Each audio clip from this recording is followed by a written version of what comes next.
I'm always going to ask, just because. You never know. Ellie, in case you didn't know, giving recap gives you inspiration. So it's free inspiration to give it. So that's why she asks, in case anyone's especially keen on having that. I feel If like no I one did wants to. horrible note taking last time. Okay, I can do it. So we pretty much opened up in combat with the Minotaurs and some scary Ember Horns, I think they were called. With Chara managing to get away from what's his face because what? Deneth? Yeah, Deneth. Because we were introduced to a new character, Tempo, whose name we didn't actually get for a little while longer. But Ellie's character was introduced rescuing Chara. We managed to make it through the Minotaur Emberhorn fight, but not without losing Durkin, which was pretty traumatic for both Rowan and Tempo, I think. But I love that you can't say his name without disgust. um, a couple of things in that though. It was the jet black dagger that took him out, which then I believe disintegrated. And then there was an odd shimmering happening around Durgan. When Rowan did finally take out Dissonance, she finally noticed that it was different because it had been awakened. Trying to catch Tempo up on what we were doing down here and kind of understanding that they were affiliated with Durgan. Nina said the evil BBGE's name again, and thankfully is wearing the ring, but did manage to know that there is a gem down here. So Nina and Nathan went to try to find that. Almost ran into a ritual chamber with dozens of enemies. Managed to avoid it, but there was just like a whole bunch of back and forth of like resting and trying to get it while we were down here. I think we wanted to go check out the other tunnels and look at the crystal that was in the statue. And when that happens, it initiated combat with a ooze of some kind, and that what am I trying to say? Not kerfuffle, but that combat essentially alerted some of the gargoyles and everything. So it became like a running for our lives sort of situation as we made it back to the crypt of Foebreaker's Crypt, where we were safe until Anina was able to cast Teleportation Circle, which took us to the temple, All's Faith Church, right? The Church of the All's Faith Temple, in Red Larch. Partially because Chara could not get a hold of Captain Parsnips, and it was setting her into a bit of a panic. And so, Nina being like, if roles were reversed, I would immediately go and find Nathan or Rowan or any of you, and helped us get out of there so that we could check in. Turns out he was just in a panic because Chara hadn't communicated what was happening, and Ruby had sedated him, like fully unconscious sedated him. And so that was a hot mess express when they were both able to find each other, but we kind of spent the evening in the Swinging Sword Inn, which is kind of a home base for us, kind of just like they know us, they treat us well, they take care of us sort of thing. Rowan was still trying to process everything that had happened though, and so she'd gone up to the room where Hestava had gone to comfort her, talk to her a little bit, while Nina and Nathan and Tempo hung back for most of the evening, keeping an eye on a very drunk Chara. I think that's mostly it. I think a couple of things. We did finally. What? I have something. The last thing that Durgan said, because that was kind of like a big thing where it was like, when portals close, give this to the prime servant to show the truth. Right, and we actually managed to probably see who the prime servant is, which is that old elderly man who took the gem in the ziggurat room that we almost ran into, where Venifer, Marlos, and Gar were. Yeah, we saw kind of like a whole big thing with them, but I think we got a little bit more information, but we ended up having to yeet ourselves out of the temple faster than we really would have wanted to. And I think that was mostly it. Tempo told us a little bit about the spirits that hang out with her. Granathar, I think are the two names that I wrote down if I'm reading this correctly. Yeah, and that you was have the hilt of the dagger. Yes, just not the blade itself. Yeah. Yep. Okay. That was a really shitty recap, guys. I'm sorry. No, that was pretty good. A lot more happened than I thought. I know. I was looking through my notes and I was like, this will be easy because it was mostly just combat. And I was like, wait, we actually learned a lot. Yeah. I realized. Okay. So, last we left off at the tavern, or the inn, Swinging Sword Inn, you all, after a long night's rest, everyone eventually being either dragged to their room, carried, or going of your own will, you all managed to find a place to bed down. Some of you don't. Some of you wind up staying up. But those of you who do take a room, you can go ahead and mark down a long rest. I think to clarify, Nina was staying up until the Manta Rose got here. Okay. And knowing that Chara was going to be safe and she was with Parsonus and the others, then she would have gone to bed to get a full rest, even if that meant sleeping in a little bit in the morning. Perfect. Okay. So then I would Do we say have 2 rooms, or do we have 1? when? So everyone Because come back. some people said they were going to go sleep on the Manta Rose, so we only got 1 room at the inn. So where would you go? I don't care if you come to That's a dinner. good idea. Manta Rose. I would go back to the Manta Rose. Okay. That's actually a really good point. Nina's going back to the Manta Rose. Who's staying in the room in the inn? Rowan? Nope. I mean, who else was staying in the room? Just Rowan? Rowan. Chara would, you know what? We did get a suite specifically so that there were more beds. I remember that, but... So... I have a feeling we'd probably get Parsonus back to the ship. Okay. More than likely, given his state. You would have to carry him. Yep. That might be what takes us back to the ship, is like I'm helping Chara walk, and Nathan and Philippe and Ruby are like propping Parsonus up. Brilliant. And we invite you back to Tempo.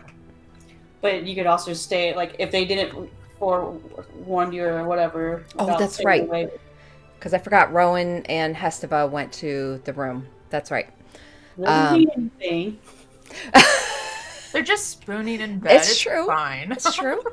So Tempo, you can go wherever. If no Yep. one would warn you and you go in your room, it's fine. Yeah, that's It all just depends on how I play the morning. No, I think I would want to see the airship if I saw them going Okay. up to it. All right.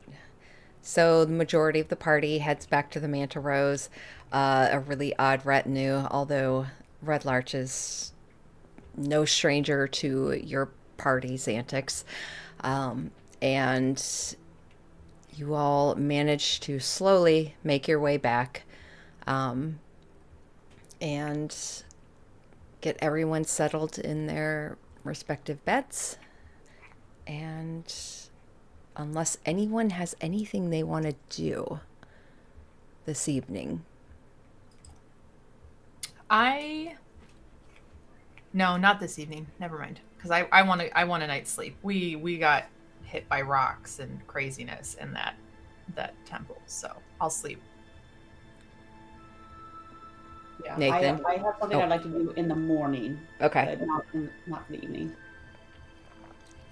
You look like you wanted to I'm say gonna not tonight. I do. I have this thing I want to do, but it's a roleplay thing. I'm gonna save it for now. that. Okay. I'm gonna spend a little bit of time writing down all the stories Chara told in the inn while they're fresh in my memory. Brilliant. Love it. Okay. You have to spend quite a bit of time. As Chara is a skilled storyteller and very eloquent with her words, especially when drunk. So, you do get quite a bit down. Yeah. So you all wind up getting a long rest. It is probably early afternoon by the time you awaken, like around 11-ish. And yeah, you awaken on the Manta Rose. We'll actually start there on the Manta Rose. Nina would be up, and she would probably head down to see Enoff, because this is usually later than the crew eats breakfast. So I would go get some plates, and then find Tempo. So I'm assuming we either showed Tempo to like the extra bed where Rowan was normally sleeping, because Nina and Rowan share a room on the ship. So if Tempo was in there, I would bring it there. Otherwise, I would find wherever you settled in. And just for reference, the ship has, I think, like a couple of levels. It's not super big, right? There's a couple of rooms down below. There's the crew quarters, which we don't normally go in. There's like the bridge, and then a big like observation area that has some little cubbies that you could sit in and sleep in. Like Chara and Nina have definitely piled in pillows and slept in those areas before too. So just for reference, to give you some of that. Yeah. How does it like dock? Is it low to the ground, or do you have to like go up something to get into it? It has like it can drop into water, or it can drop onto solid land. It does have little extenders that can do it as a base, but it has like a ramp that you extend. There is also on the top side there is a thing I can never remember. Hatch. Thank you, a hatch. That you can open that lets you onto the roof. So yeah, basically a top hatch, side hatch, and yeah. Let me actually, I was trying to find, is it my water deep? Yeah, here it is. So this is kind of what it looks like on the inside. It's a very base because this is a pre-made type of map, but just so you kind of get an idea of very base layout. There are 3 levels. And then I think I put you on the wrong one. I think this is the one we usually use. It doesn't matter. Anyways, there is actually, we are down to no more rooms. However, you could either stay in Rowan's room tonight, as she's not there, or you could stay and bunk up. There's an extra bunk in the room that Rhubarb is staying in. Nathan also has one now that Liam's gone. Yep. I'll stay in So the any of room with the Rhubarb. Okay. You Nathan's notice, like, I'm all alone. I- There's no one here beside me. whatever, he's in your room. Everyone knows it. In Probably the other way around. Yes. in the room with Rhubarb, it looks very similar to the other rooms. It's not real spacious, but you notice there are two bunks or cots, nice on each side. But you notice Rhubarb doesn't. She has a tent set up at the end of her bed on the floor. It is a very base looking small little tent. And as you're kind of getting ready to bed down for the night, you see her kind of pad in. She goes through her normal rounds, getting things ready, spends time brushing her fur and preening, and then she slips into a nightgown and she goes to go into her tent, pauses at the entrance, looks back over at you, looks at the bed, kind of wrings her hands for a moment, and then walks over to the bed, pulls the sheets down, and climbs in and tucks it over herself. And she just kind of looks over at you. Rhubarb.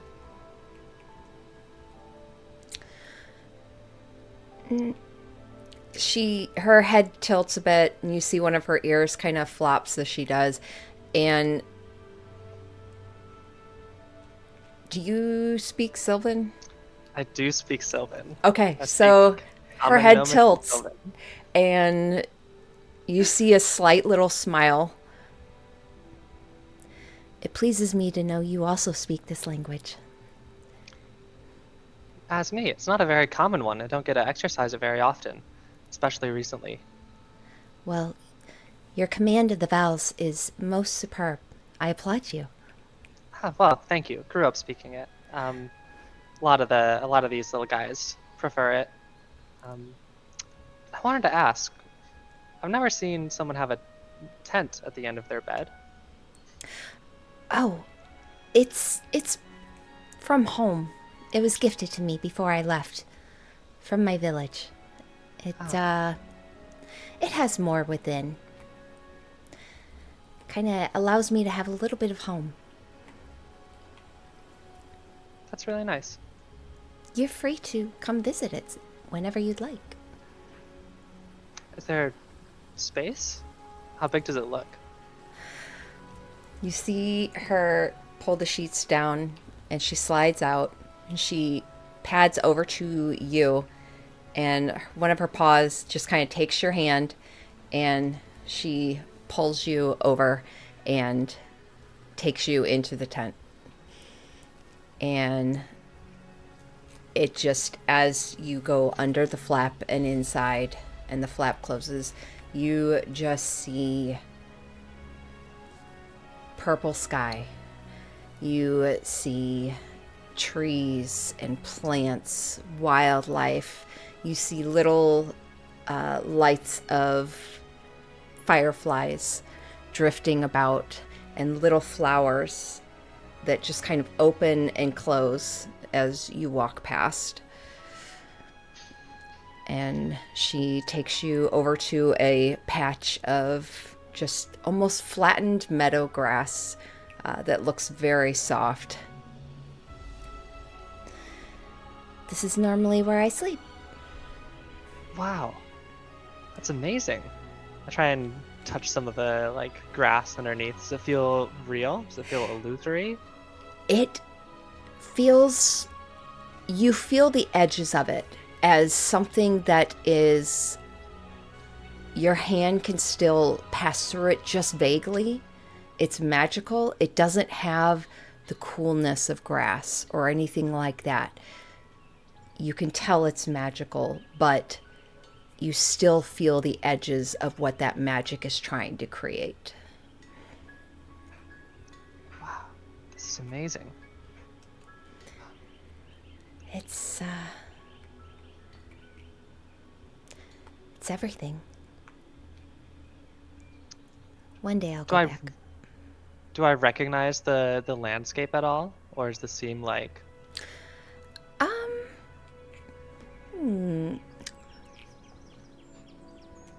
I do not remember. Have you been to the Feywild?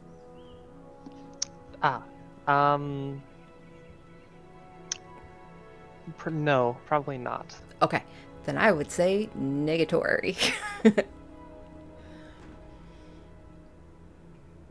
Oh no, she froze. Oh no!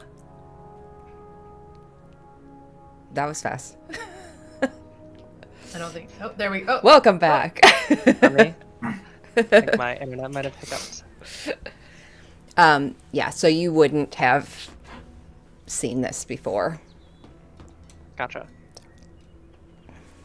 I had to ask then, where is home? Well,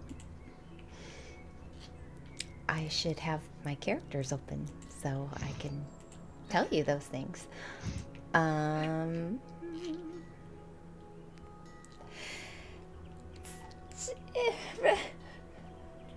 I have too many NPCs, y'all. Here we go.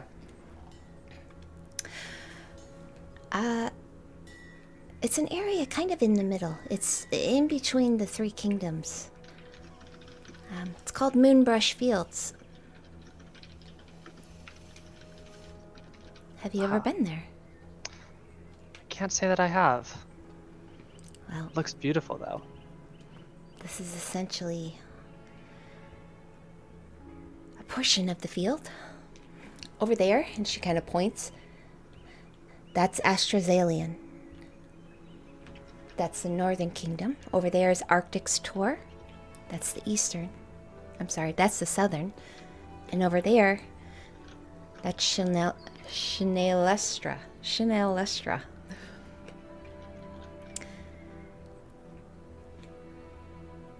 But we can't really go there. Hmm. This is about the extent of the magic. And even as is, that's remarkable. Well, thank you. And you are welcome to visit any time. You're about the right size for this.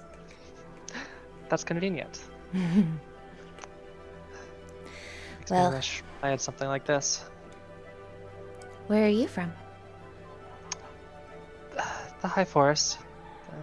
Oh, the High Forest. I hear that's also wild. Pretty wild place. A lot of nice things up there. Or there were.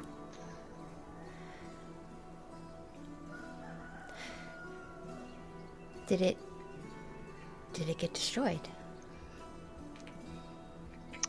My village. I see. A lot of the area around it. All those familiar haunts I grew up with. I'm sorry to hear that.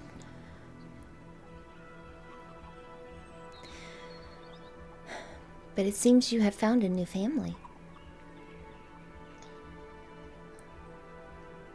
It's hard to know what to think, but I hope so. I am only recent here as well. They seem like good people.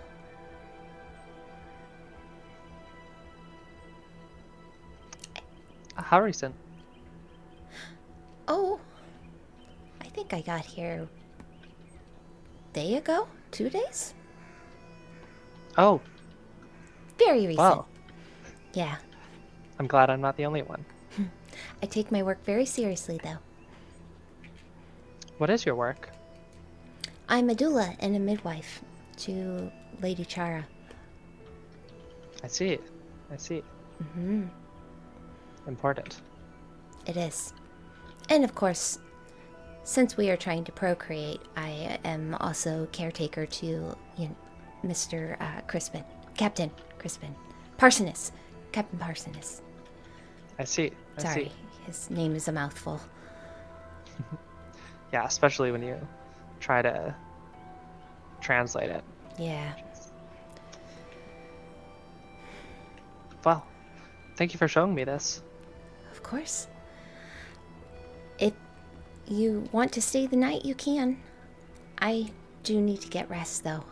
I have a lot to take care of tomorrow. All right. I think I will. All right. She just kind of curls up. You watch her curl up on the grass, and just kind of one of the ears draws down and around, and she falls asleep. Yep. I'll just spend some time writing down Chara's stories before also falling asleep in the meadow. All right. And that will bring us to the next morning. Okay. Let's see. Nina, you have procured brunch that Enoff would have 100% have ready for you, including some extra oat-like food to help soak up any leftover drunkenness, and some odd-looking concoction drink that smells god-awful. And she particularly pushes that towards you. You can give that to the captain and to Lady Chara, please. Oh, he didn't make it down for breakfast. Oh, no. No, I don't think he will be making it down for quite some time. Yeah.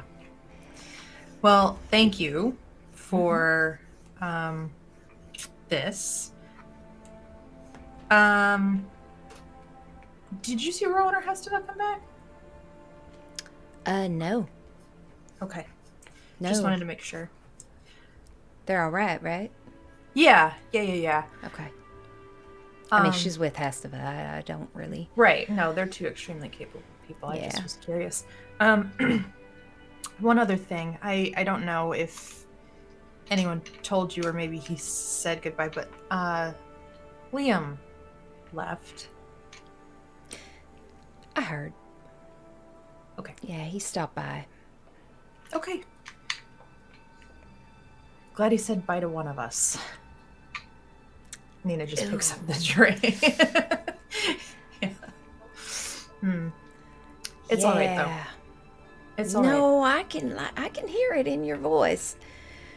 It's not all right, sweetie, and that's all right. You don't have to be okay with it. I'm just tired of people leaving me letters. You know? I mean, you don't really have the face of a letter-leaving kind of person. If it makes you feel any better.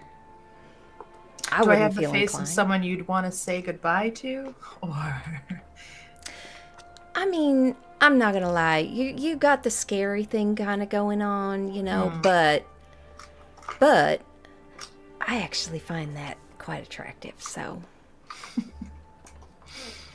thank you, Enoff. All right, let's go sober some people up. We were in the thick of it when shit hit the fan, and I will take the breakfast tray. I will go and set it in front of Parsoness and Chara's door first and knock really loud. But I won't stick around for them to open it. I will just leave it there and then walk away. And I think next I would probably go find Nathan. So head back with the plate to Nathan's room. Mm-hmm. Breakfast? I was gonna say you probably run into him coming out of his room Perfect. in just his boots and pants. Stitch fixing your clothes for you? Nope. Do you need help with that? Hang on a second. And he turns around, walks into the room, comes back out, and literally is holding what looks like he just pulled scraps of fabric out of a bag. Nope. And he decided to release his magic on it, apparently. So here's 20 years of knife wounds that are now, and it's just tatters. So he's not actually fixing your shirt. He's just temporarily illusorily fixing it? It's new information to me too. All right. Either that or he can just choose to destroy what he feels like. I don't know yet. I can't really ask him, actually. So, Okay. Why can't you ask him? we kind of communicate on like a gesture basis. Ah. Okay. Okay. I honestly thought you've had conversations with him before, but I see you talk, he gestures. Pretty much, yeah. Okay. I gotten better at making up what he says, but in the beginning it was learning. A lot of pokes and prods. Well, I'm sure Parsoness probably has another shirt you can wear. Probably. Is he up? No. But I just dropped off breakfast, so hopefully they'll I'll wait till during- he's sober before I bug him. Yeah. Slash, I guess, make fun of him. But nonetheless, how are you doing? It's weird. Yesterday we were in a dungeon fighting for our lives. And now we're back here and it just I feel like I'm being swung from one end to the other quite quickly all the time. So just trying to catch my breath. I'm not gonna lie, that feels pretty standard since I met you guys. Yeah, no. I just don't think it gets any easier.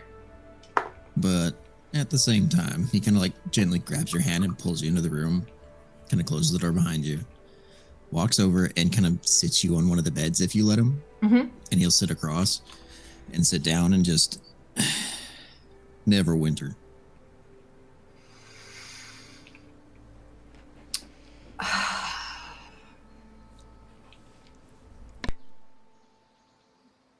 I am struggling with the fact that Liam left so abruptly on us and the fact that he didn't say goodbye to my face. I get it, but at the same time, he's not the first person to leave me with a letter in this group, which makes it the second person in nearly as many months. So that's just makes me feel a little hard on myself, I guess. I'm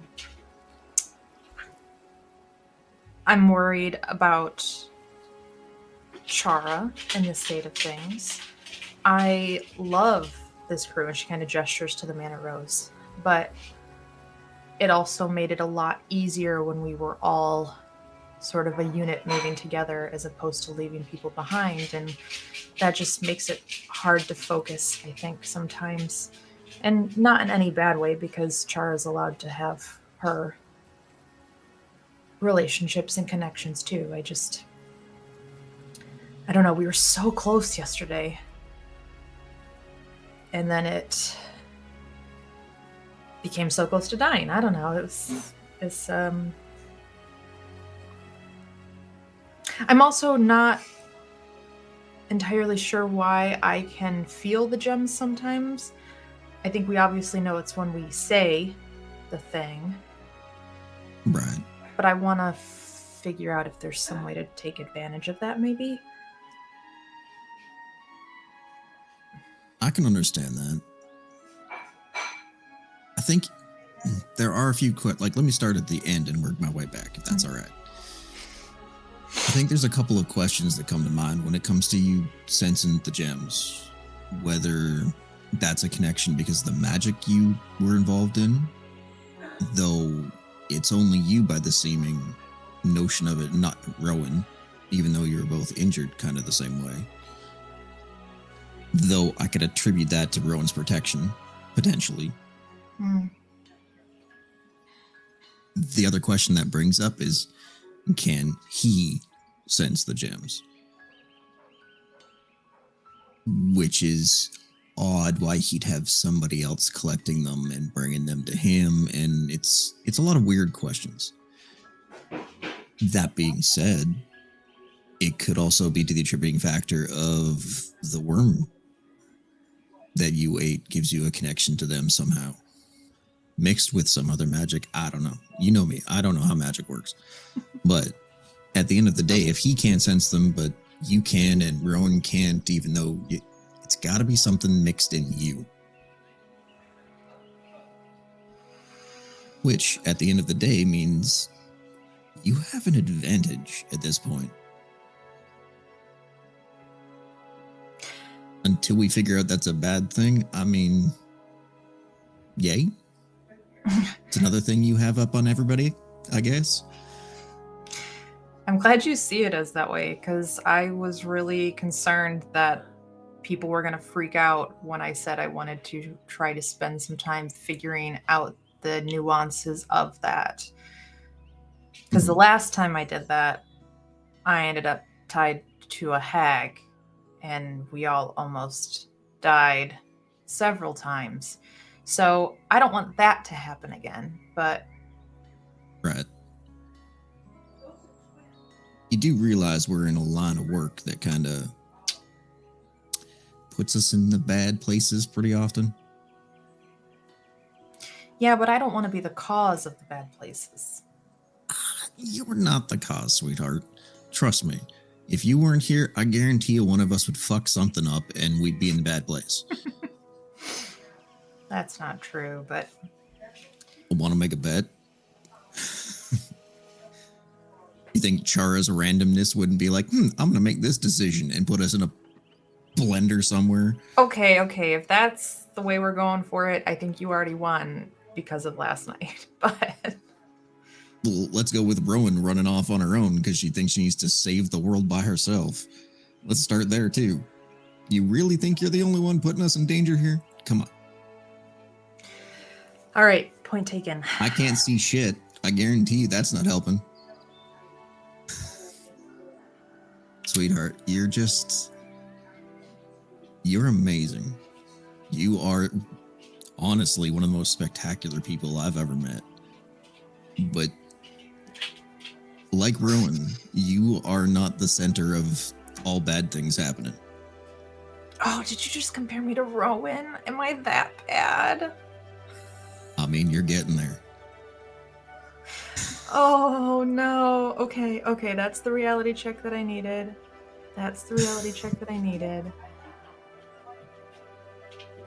Okay, I will stop. We go looking for bad people, bad things are going to happen. That's just the beginning and end all. Okay. So if I spend some time meditating on the word that I think triggers that, I'll keep the ring on. But you I guys also recommend going to the temple. maybe. Because you said it there a few times last time we were here, and there was nothing. It wasn't until you guys stepped outside that things started going bad. True, but okay, I see your point. I'll start with protections up, and then if I need a little bit more clarity, then I'll step outside.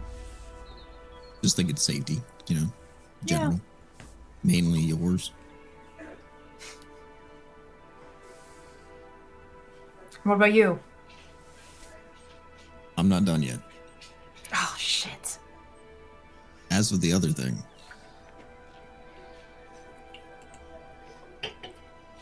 I don't understand leaving and leaving a letter. I understand the reasoning, and I guess I can see it from somebody's point of view why they would do that. They're afraid of, I guess, their decision being challenged. Which, yeah, and I don't at the same time. Mainly because that's what happens. You make a choice, and your choice is going to be, I guess, challenged or fought over, one way or another. Whether that's by yourself, by you, by somebody else, friends, family, you name it. Leaving you, on the other hand, doesn't make sense to me at all. But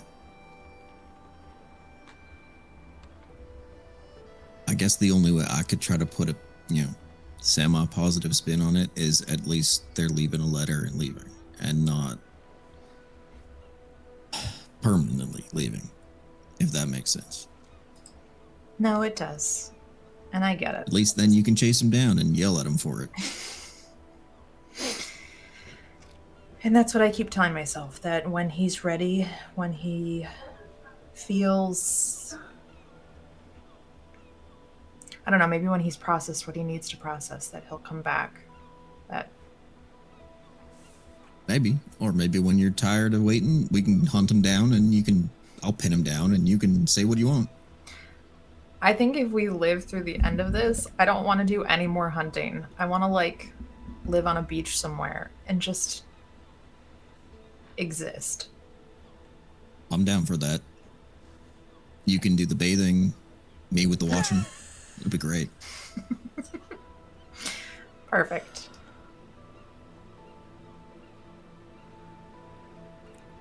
I'm alright. Honestly. I'm more worried about everybody else. Mm-hmm. I have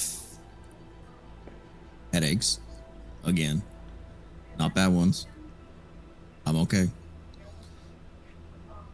I'm just remembering a lot more these days. Oh? Mm-hmm.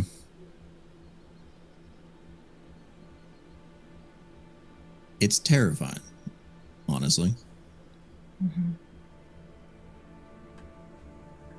If Chara thought that dream world was bad, she does not want to be in my memories.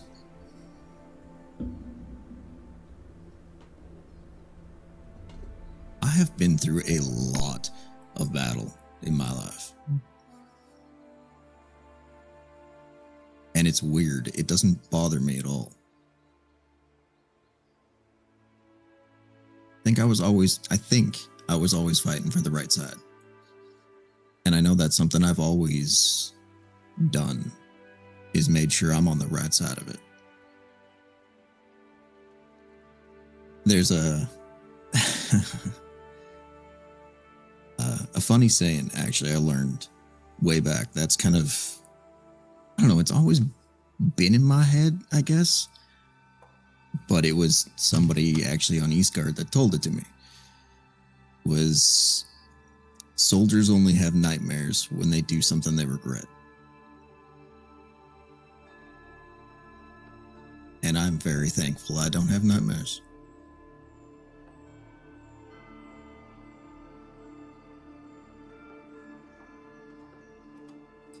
She kind of reaches over, grabs your hand, gives a little squeeze. I'm glad to hear that. So currently my biggest concerns are all of you.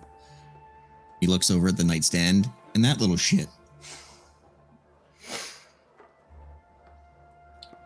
Maybe we should get you more than one shirt. Probably. I'm working on it. Okay. Well, if he still won't fix things in the interim, I can probably take a stab at it with a needle. Just borrow your shirt. I don't know that you'd Mind fit. taking it off you? Okay. I just got out of bed. All right. Let's go get something to eat. Well, here, I brought it, but I also need to get Tempo. I haven't said good morning to her yet, and I still feel like we have a lot of explaining to do. I'll tell you what then. I'll take this back to the dining hall and I'll meet you there. Sounds good. All right. And he'll lean over and give you a kiss on the cheek.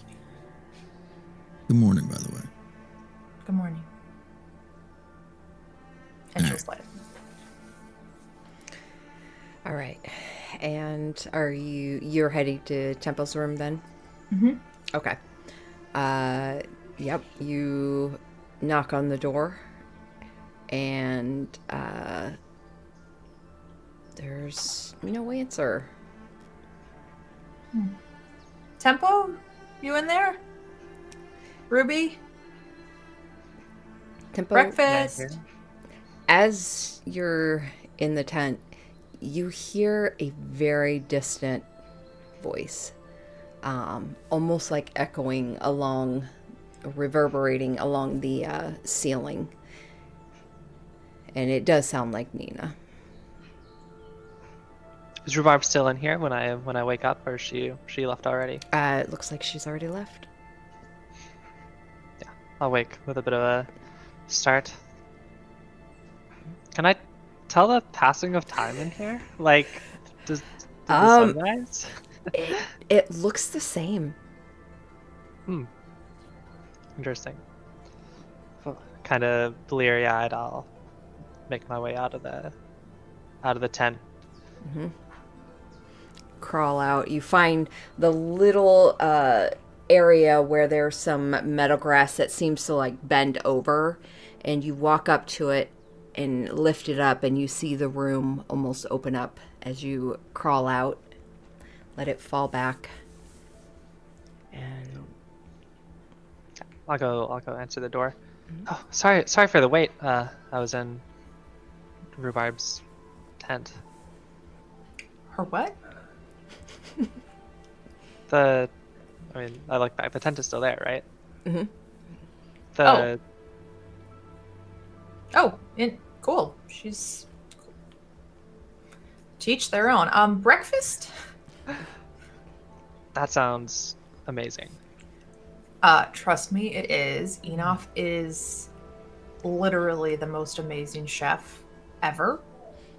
Don't mention rations in her presence, because as she will say, rations are for motherfuckers.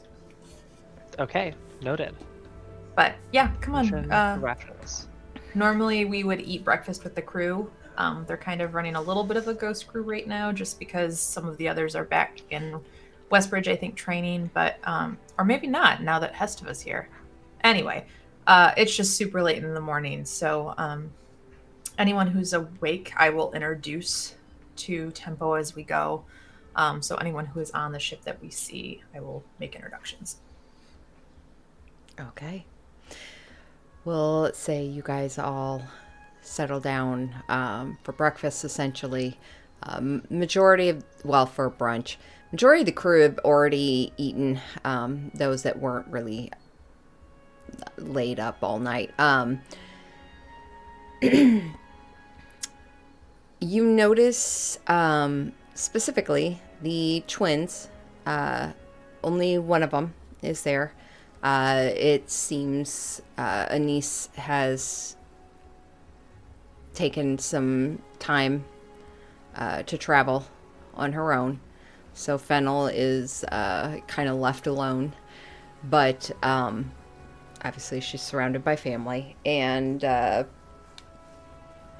yeah, you guys all get a good breakfast in, brunch. Rowan and Hesteva. The two of you awaken. Also, probably not as late. You actually probably awoke a little bit earlier, seeing as you weren't up as late as the others. So a little bit earlier. Hesteva, as you awake, is already standing, and you notice her hair is down, and she's just in the process of brushing through it, braiding pieces, pulling pieces up, and getting herself situated, ready for the day. And as she notices you as she turns back and looks, good morning. You slept quite soundly. I think it was the company. Indeed. How are you feeling? I'll start slowly getting up as we're talking. I'm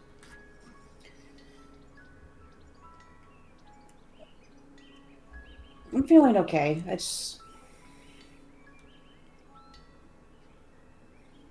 made it easier. What are your plans for today?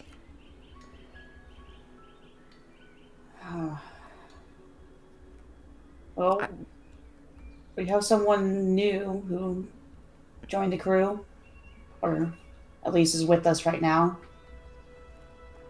I don't know if you saw her downstairs. I briefly saw her, but you did mention her last night. And she will be joining us then? I don't know. A lot happened very quickly.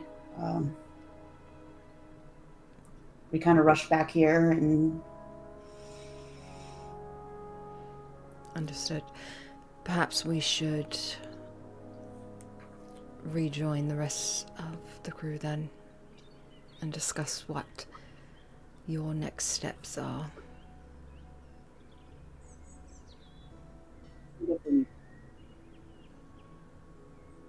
insight. We're going around in circles right now.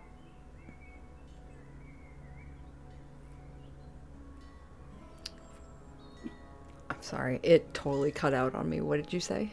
I feel like we're running in circles right now.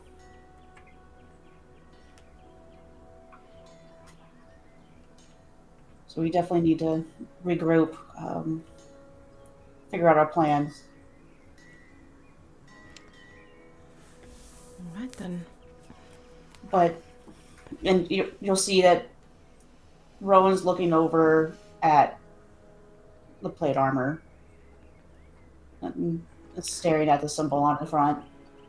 Her eyes kind of slide over towards it as well.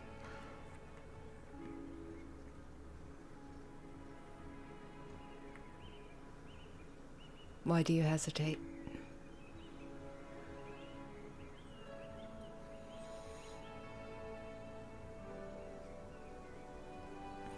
Does it make sense to be the one to care about those suffering when you're the cause of the suffering?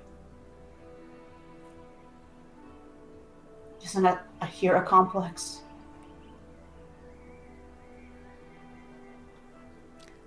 I think I would be more disturbed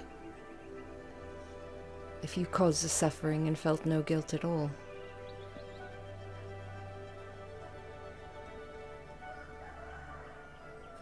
Some things can't be helped.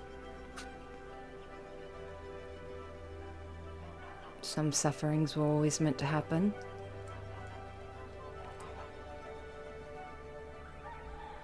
And some have to happen in order for change and for good things to thrive. It's an ugly truth, but it's there all the same.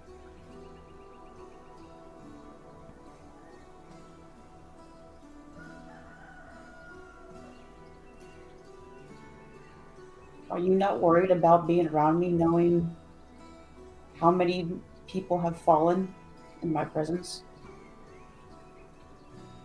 No, my dear.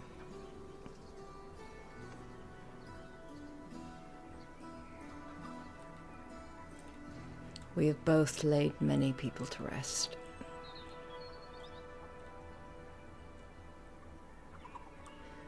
The numbers don't matter, they never will.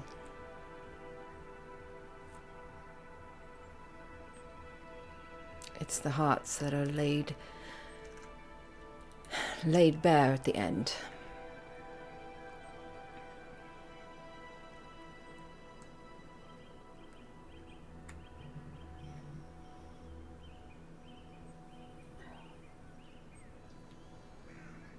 You're right.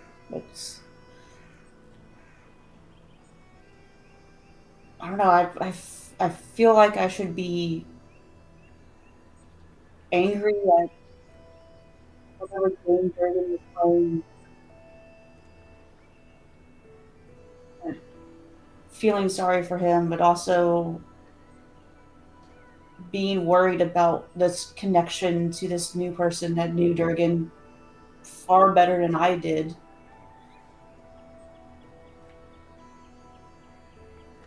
You're upset with him.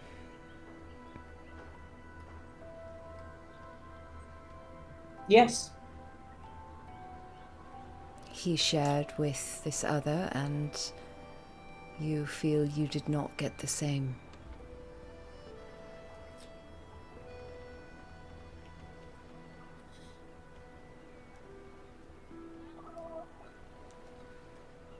Yes.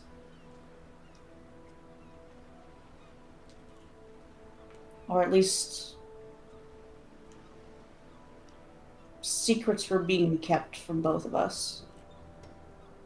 I just had less, it feels. I could be wrong. So much happened in such a short amount of time, but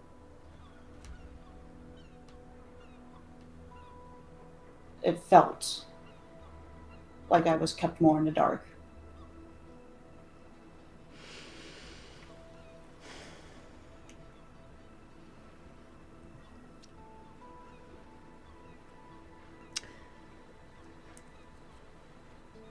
The dark is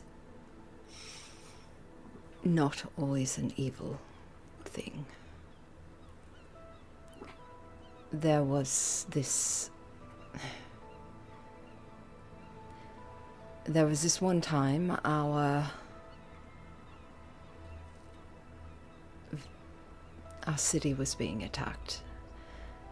I was in charge of protecting the family, the royal family. But the numbers at the gate were extensive, so I was called away to the wall.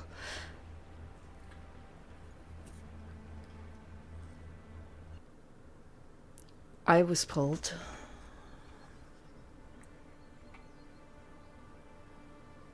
to the Tarbins, and we were to drop them on the enemy that was advancing. They were going to break through the walls. It was inevitable. And when they did, I was to drop them. So I did. My commanding officer called it. I dropped it. The fire arrows were shot, and the enemy was burned, and it allowed enough time for the rest of the noble family to escape, as well as countless numbers of the villagers. But what I was not told until very much later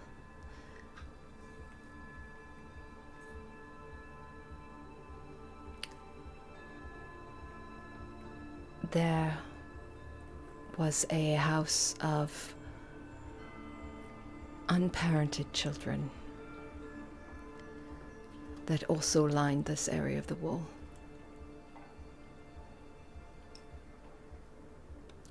They burned along with the enemies. There was no saving them. And this is an ugly truth that was kept from me for years. However, I wish I had never known. It serves no purpose.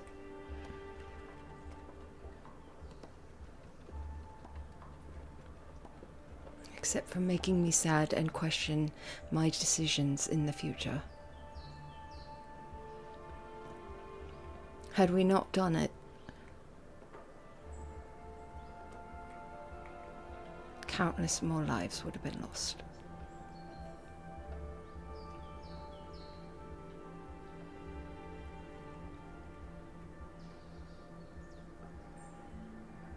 I suppose all that's to say, if you're looking for beauty in war, you won't find it except in the tears of those that look back in guilt. And she kind of reaches down, walks over, reaches down and picks up your armor and walks it over to you.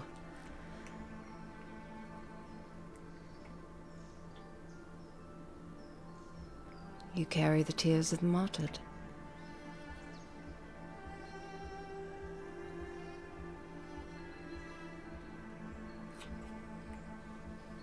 It's important. It's important someone remembers them.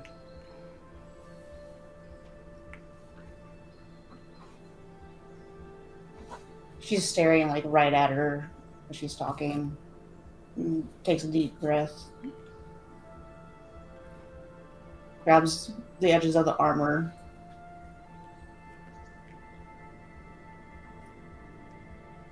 And then she's gonna toss it to the side onto the bed and grab Esteban and give her a big kiss. But one that's more about that is the most she's opened up in a while, and truly having that story connection to someone who's seen it and knowing how she must be feeling about it. So it's more trying to give her comfort back that she's given her all this time. She, in a back and forth of give and take, strength and gentleness, she absolutely would spend the time with you, and you are probably one of a handful of people that ever get to see her let down her own guards. But eventually, the Make two her of back you, mannerisms. she would reset her hair once again, get it pinned up. If she lets me, I will actually help her. She would smack your hands a couple times and readjust, show you properly. And yeah. A little teasing of like, it doesn't have to be absolutely perfect, but yeah. She disagrees. But as you go to put your armor, those words kind of trail, and you just see out of the corner of your eye as she's kind of looking in the mirror, you watch as she kind of hooks a single finger in one sweep of hair and just kind of pulls a piece down and lets it just kind of drape down a bit. Adjusts her hat, and where do you want to head? Simple question, I'll head Megan. downstairs. I'll basically head downstairs and be like, where's the rest of everyone? Find out that they got carried to Manor Rose. And then All right. So, Rowan and Hesteva probably are already down at the breakfast table when the rest of you return and head down. Oh, good. You made it back. Indeed. You doing okay? Yeah, I'm okay. Just trying to take it all in. You should eat. You look hungry. I already ate one round, but whatever. Okay, and I take another round.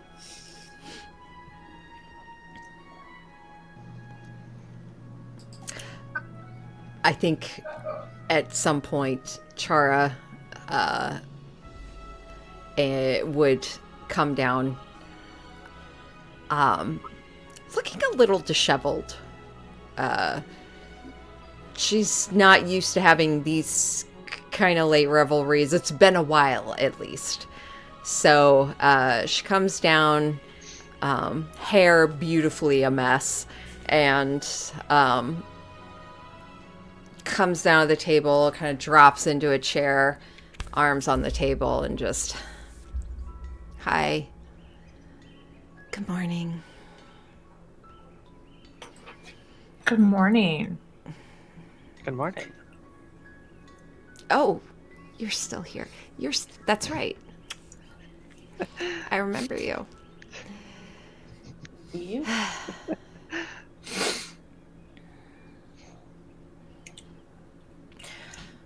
Well, I'm happy to say that our worries have been appeased, set at ease.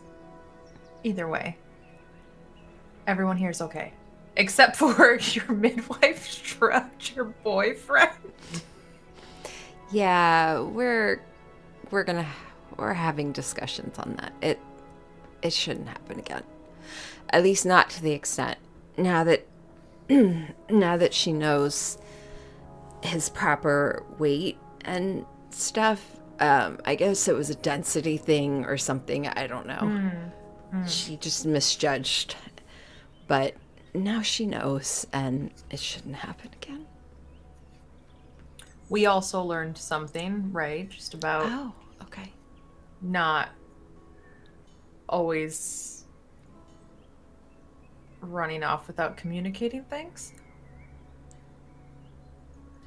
Oh, what did you learn? Just that Parsons is gonna lose his goddamn mind if you don't tell him what's going on. Oh, it was my lesson, is what you were saying. Oh. No, I mean, I think it was just a general lesson for all of us because you're not the only one with the earpiece. And in fact, you probably couldn't have talked into it, but yeah, I don't know. Just, we got more people to keep in the loop now. Yeah. That's all. Yeah, I vote Hesteva gets one of them permanently from now on. Instead of Parsonus? I mean, I love the guy, but That, I'm okay with that.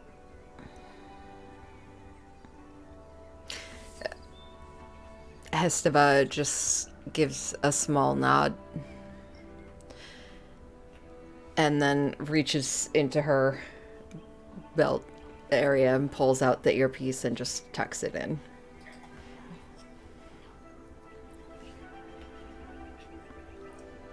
Yeah, how did that go exactly? There were a lot of yelling that you heard.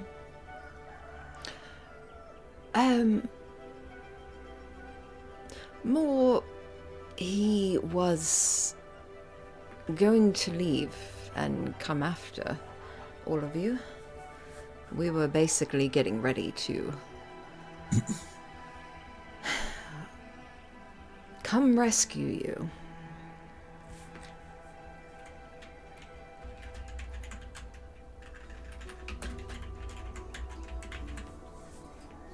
Maybe we need another code word, like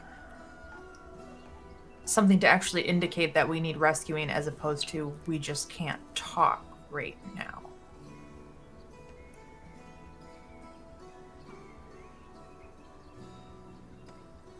I mean, that's a good idea. That's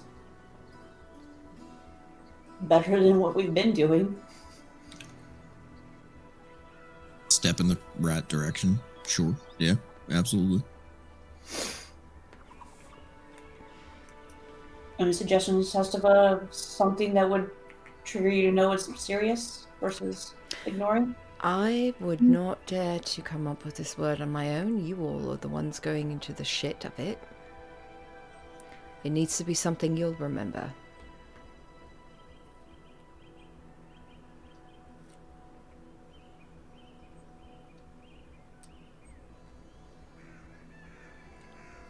What about what was the name of the little guy in the library? Shush. I don't know. I'm just- I mean, I feel like that could be mistaken for shh. yeah. Mid. I'm taking that back. I mean, we could always just say, like, Athkatla, because that's where shit really hit the fan for all of us anyway. Or what was the name of those things we fought up top?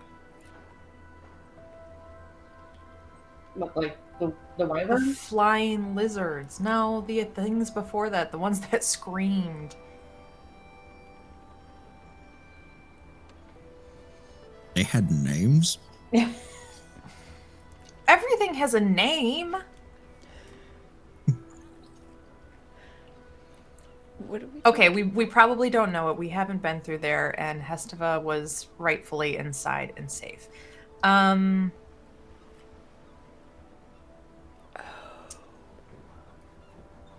thinking of the pterodactyl things, but Yes. that's okay. Yes. Yeah.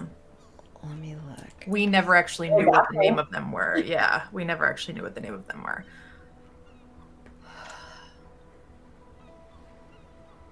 How about we just say Waterdeep? For But us. come up in normal conversation. Not over the earpiece. Well, I guess it could, because we might go visit. That's why I want to say Catla. Because that wouldn't anymore, right? One would hope.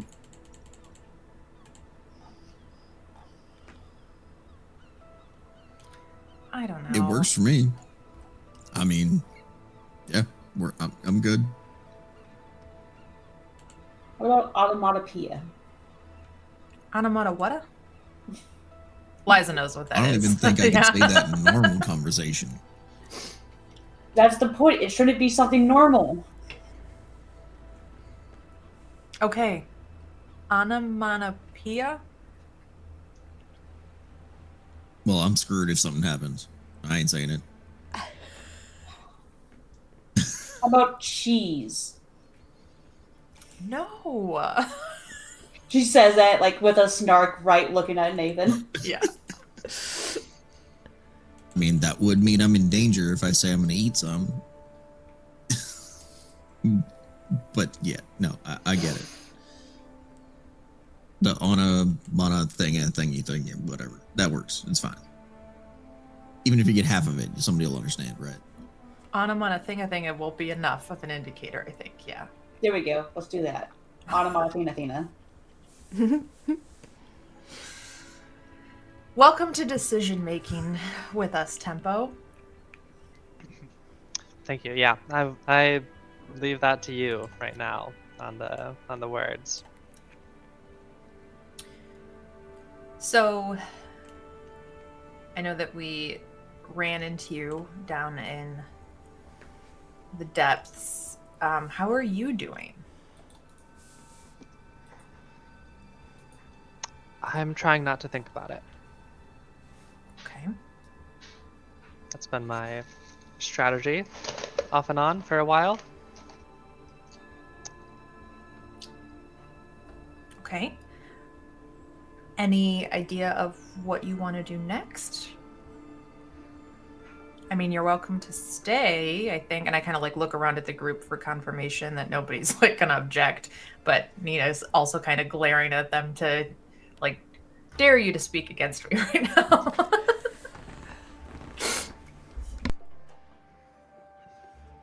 We could use all the help we could get.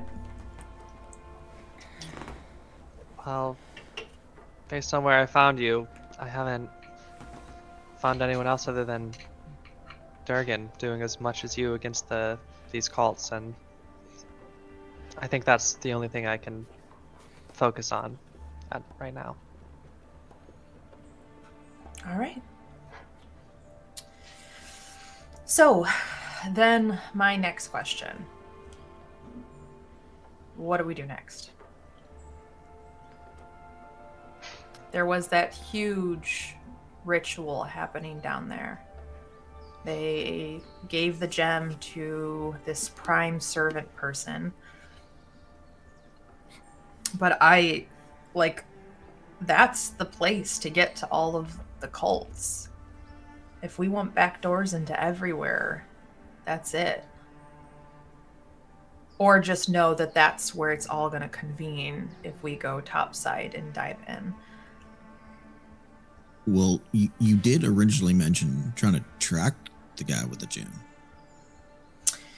Yeah, and I still want to do that in town here. So, while we were down in the temple, I said the name, and the ring protected me from losing my shit again, but I felt that gem movement. And I kind of want to spend some time focusing on that today. I don't know how all of you feel about spending the day in Red Larch, but Nathan suggested I go over to the temple, the Allspace Church, to just have an added layer of protection while I kind of suss out that mental connection.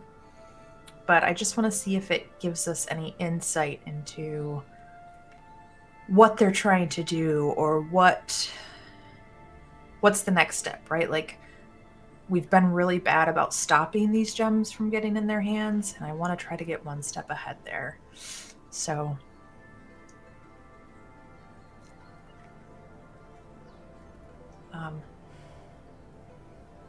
yeah.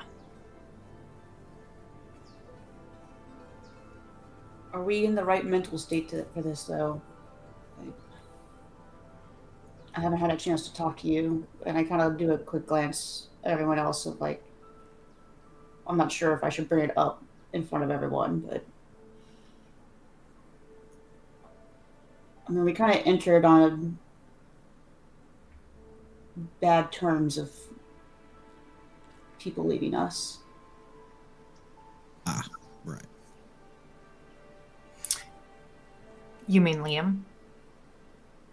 Yeah. Yeah, I was angry about that this morning too, but Nathan made a good point that at least they're leaving alive, and there's a chance that eventually down the road our paths might cross again. I know the same can't be said for Durgan, and I'm sorry about the way that happened.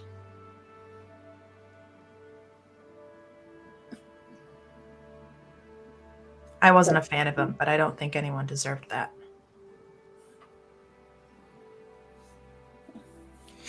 Quite frankly, I feel like I am still not sure if what my eyes saw was true.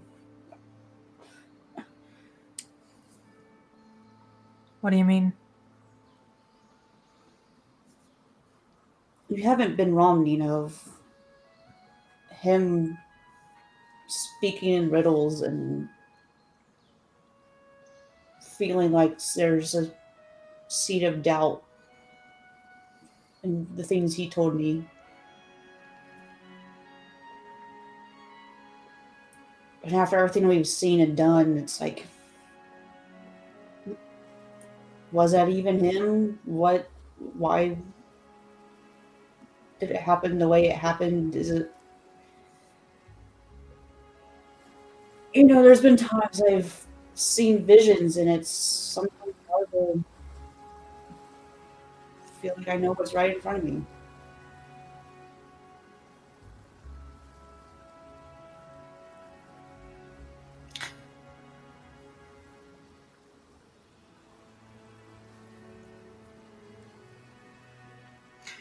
Tempo, you felt that was Durgan, though, right? That was the person you had known who had found you.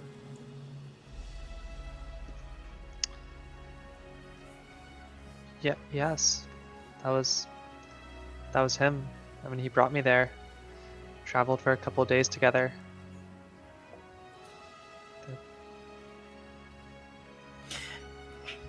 Any glamour magic that would have made them appear otherwise, or if someone was trying to pose as Durgan, would have been hard to keep up for that long.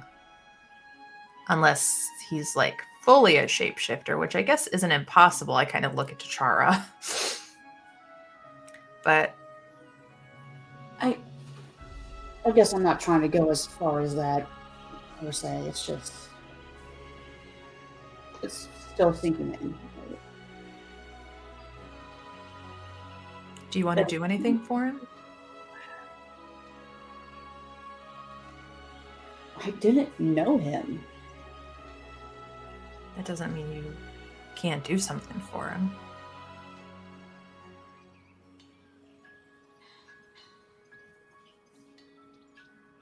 I feel like there's someone else that may have a better answer. I look over at Tempo.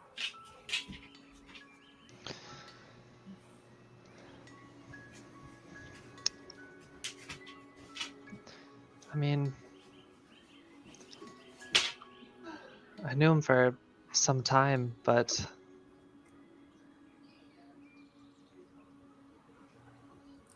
even still, it's hard to know what was him and what was the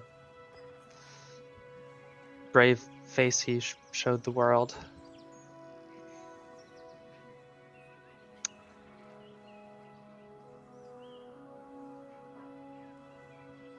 I think just the best thing to do for him is to see his mission through. But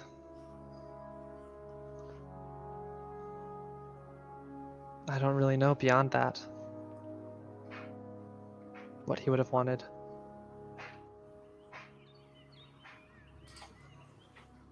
You picked up the knife. No, the hilt of the dagger that killed him? Yes. Yeah, I have it here. I'll pull it out, and you see that it's wrapped up. So I'm like, Mm-hmm. I've learned from the stone. I am not touching it directly. Yes.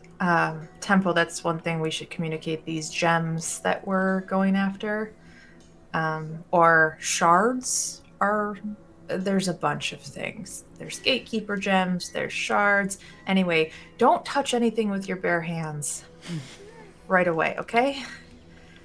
Okay. You guys didn't get that crystal out of the thing. This is above table. You guys didn't get that crystal out of the statue, did you? No. Okay, that's still there. Okay. Can I try to just, like, I want to hold my hand out over the wrapped hilt and just see if I can feel any magic residually coming off of it in any way. Maybe just like, I'm not doing a spell or anything, but just maybe an arcana check or something similar to suss out if there's any energy, like similar to what was in the blade that melted away. Yeah. Absolutely. Go ahead and make an Arcana check. And I would probably actually kind of like uncover it so we can see the ornation on the hilt itself. I'm going to use my inspiration. Okay. So much better. That's going to be a 16. Okay. You still sense traces of what feels like you have not probably sensed this kind of magic before. It feels like the only thing you can attribute it to is void. You have witnessed it. It is a dismembering. It is an unraveling of creation, of matter, formed things. It is a magic that disassembles. And you feel faint traces of it left behind. And that is all. It doesn't... You get the idea without the blade, the magic is spent. And all that remains are the vague echoes of what was. I think it's relatively harmless now. The blade itself was what carried it. It's like an absence of things. It's a deconstruction of whatever it touches. The magic, I mean, not that. And I suppose that checks out with the god that they're trying to unleash. So I think it's okay to touch, though.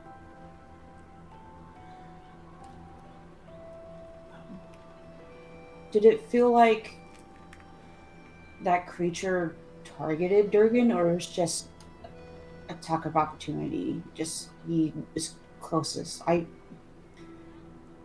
didn't really see well until the very end. I, above table, don't think I was in the room when it happened. And I technically wasn't either. Yeah. Black. Yeah, I saw him dying in the corner eventually and saw the unraveling, but I did not see the initial attack. Still above table. If anyone else who was in the room needs help remembering, though, I think Durgan stepped into the attack almost to keep it from hitting somebody else. So he kind of tried to get that Ember Horn's attention, and that's why it focused on him. Not that Durgan was specifically the target, but correct me if I'm wrong.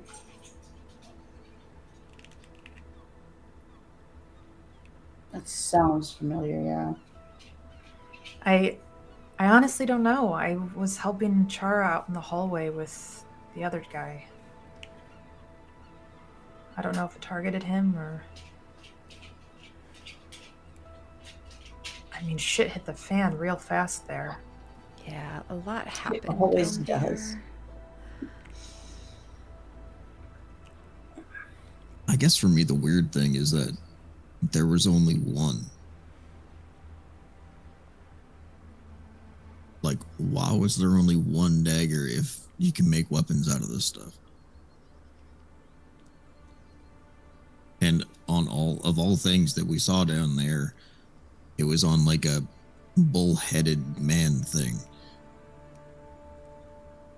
Why was it not on one of like the head guards or somebody else of more importance? Like, it's weird.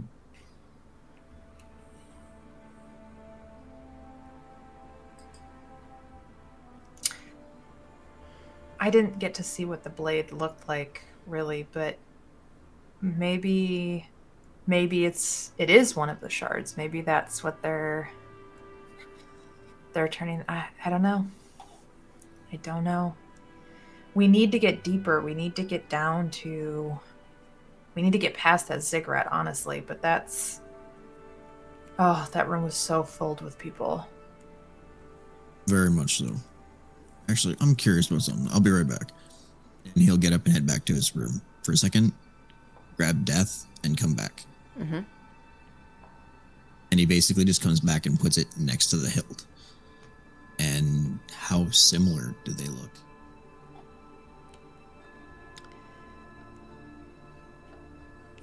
The hilt is made of a different metal. Hmm. I would say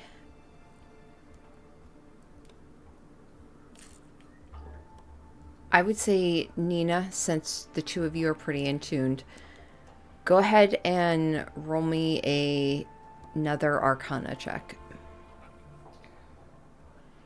Now, I know myself, he's Guardian, so it's not the same, but Okay. I was just curious to see what the similars would be. It's a 7 total for me. Let me make sure I don't have anything else I can do. I mean, technically, I could be giving you the helping action. Would DM allow that? I Sure. did bring the weapon. Yeah, because it's technically you're trying to look for this. So yeah, absolutely. That's still not much better. It is a little bit better. It's a 10 now. Okay.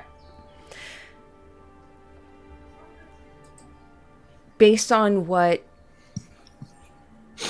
you see and what Nathan has spoken,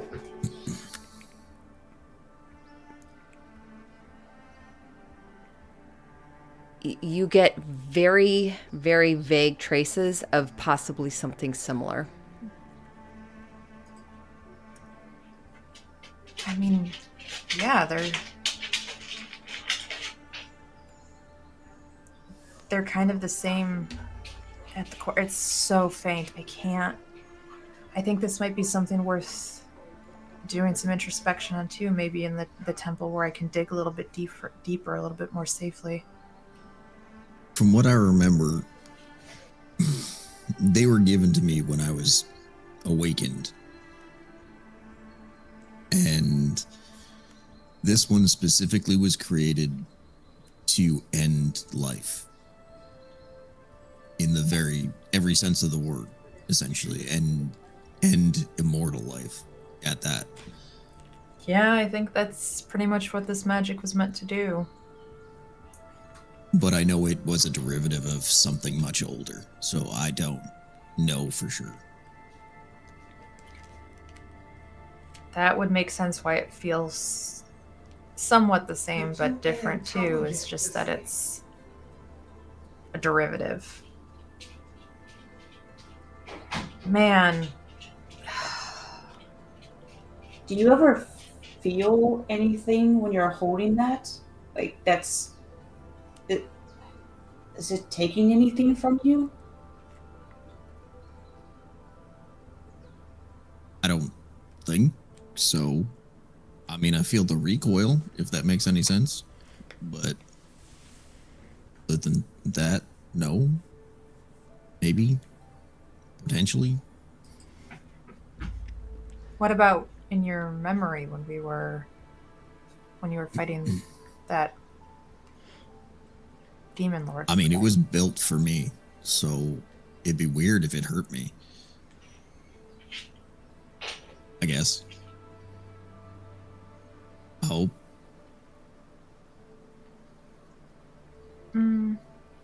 Yeah. At least I haven't seen any negative effects towards me yet.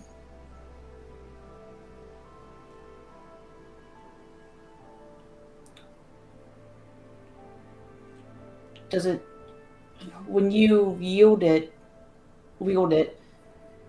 and I mean, are you in full control of the decision to pull the trigger, or do you feel compelled at all? I think I'm in full control. But I mean, I only use it when when I feel like something needs to end. And I think it was given to me because I can make that decision, or I was trusted to make that decision well. I mean, Just there are is the this the gun he shot me indications. with? Yeah, Which gun no, did he I didn't shoot shoot you me? with death. Oh, okay. I shot Okay. you with life. Okay. You know what? I'm gonna say I brought both just for a little bit of retro. And he just kind of like, I know that there are, I guess, physical differences that kind of, they have more meaning. They have a lot of meaning as long as you recognize the meaning. I mean, for instance, and Rowan, I'll actually hold them both out to you. And he just holds out life and death. And then he kind of looks at you, I guess, Tempo, when you, like, is that the one he shot me with? He holds up the white one. He's like, nah, it was this one. This one's life. Ah, thanks. It hurts less. / more. Actually, you know what? I think this one hurts more because this one, it doesn't hurt anymore after. But anyways. Thanks, I think. Have you? And Rowan, if you take him, you'll notice that life is like half the weight of death. As I'm holding him, do I feel anything happen between either one of them in my hands? No. Death weighs heavier than life. Huh. Like Chara's room in the mirror world.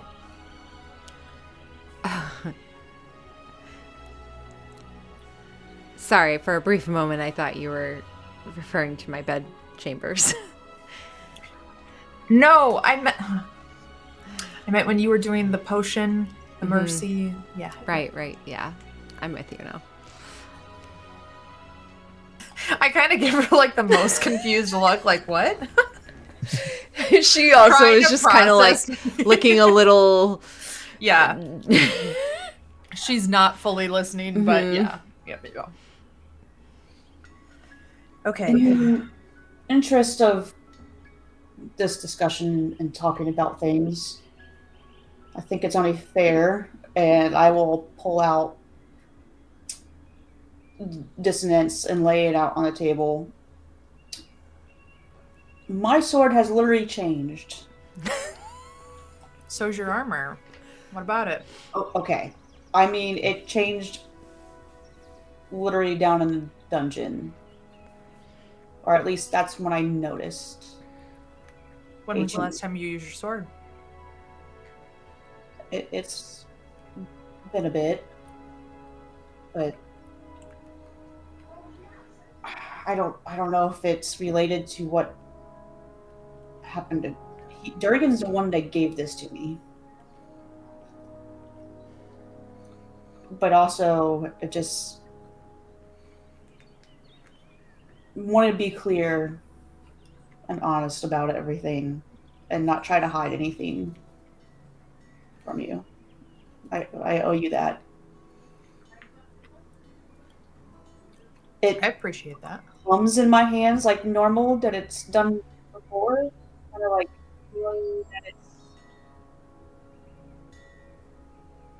almost works only for me, if that makes sense. You're attuned to it. That's what happens with magical items. Wait, Okay. really? Yeah. That's why Oh. this ring, I have to wear it all the time or else it won't work. Oh, I didn't know that. I don't know if maybe Nathan, I touched yours, you want to touch mine? I mean, you have the weird vibrating sword. I don't know if yeah, sure, why not? Hand it over. You take it in hand. You feel nothing. Feels like a very weighted, perfectly weighted sword. I'm going to be real honest with you. I don't know what your sword looked like beforehand, so the fact that it's different beats me. Honestly, same. But I mean, it's nice. I'll give you that.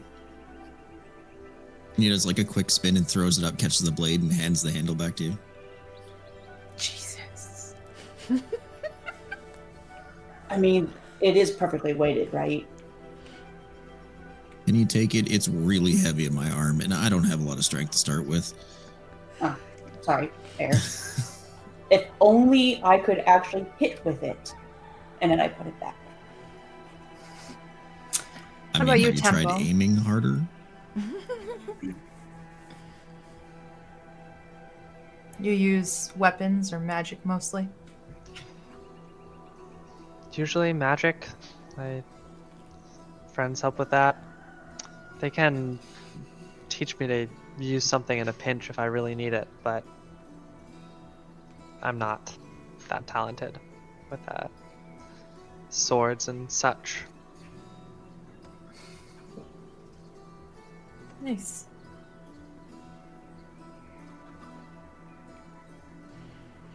If you have any questions, by the way, please speak up. I mean, yeah. It's got to look weird to you. I feel like I'm trying to imagine from an outside perspective all of this, and it's a lot. It's a lot to take in. I'm doing my best. I don't even know what to ask though. Fair enough.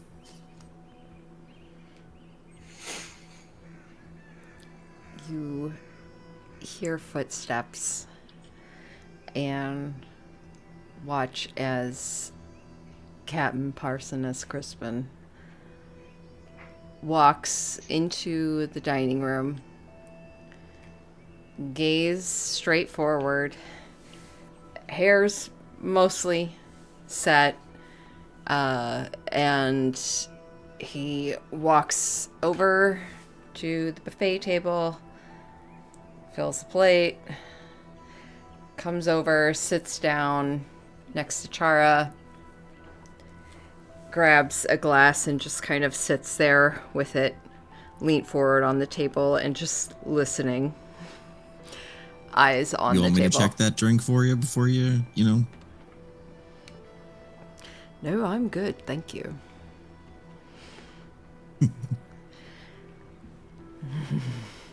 He just is not looking up at anyone. Don't worry, we've all been there. Really? No. Probably. Cheers. Takes a drink. Oh wait, that was the one Ruby just. All right then. He stands up, chair scoots back, picks up the plate, and Charles like, no, it's okay. It's okay. Come on, just sit. And he's like, just a big Yeah, sigh. come on. Don't give me the cold shoulder. All right, I can do this. Fucking big man sits down, drops into the chair, scoots forward. Right, so anywhere we need to go today to ferry the lot of you?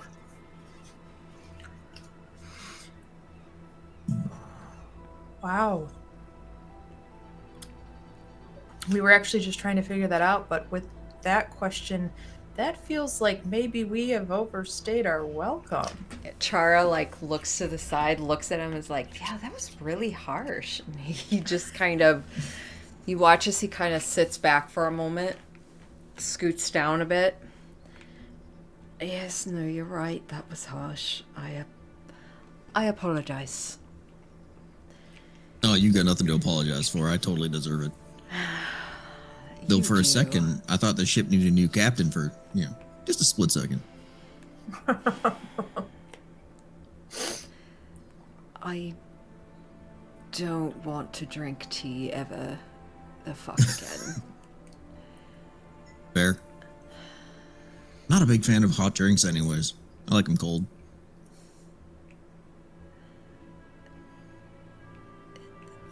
He's like abnormally quiet for a long moment, just kind of like still trying to put thoughts together. Chara just kind of reaches over her hand. It's okay, sweetheart. It's okay. Well, jokes aside, we're grateful for you, and I think we're all sorry that we didn't stay in better touch. And honestly, when we kind of realized what was happening and that it had been a while since we checked in, we started to panic when we couldn't hear you. Chara was really wanted to get back. So I think Really? as a group, we decided. He kind of looks over at her, and you see she's just kind of running her hands through her hair, not looking at him. So I think as a group, we decided that maybe a keyword to let you know when shit hits the fan is best. We were thinking just Athkatla, because that's not going to come up in conversation normally. That sounds like a good idea. And then we changed it to Anamon up the thingy. Oh, that's right. No, I hate that.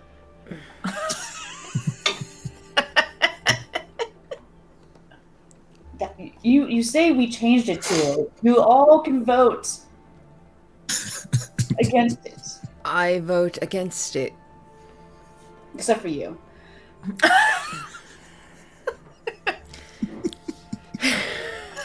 You hear him just be like, sure, I'm just the fucking captain of the ship. It's fine. I'm sorry, Captain. I'm actually enjoying this a little bit because I'm not a fool right now.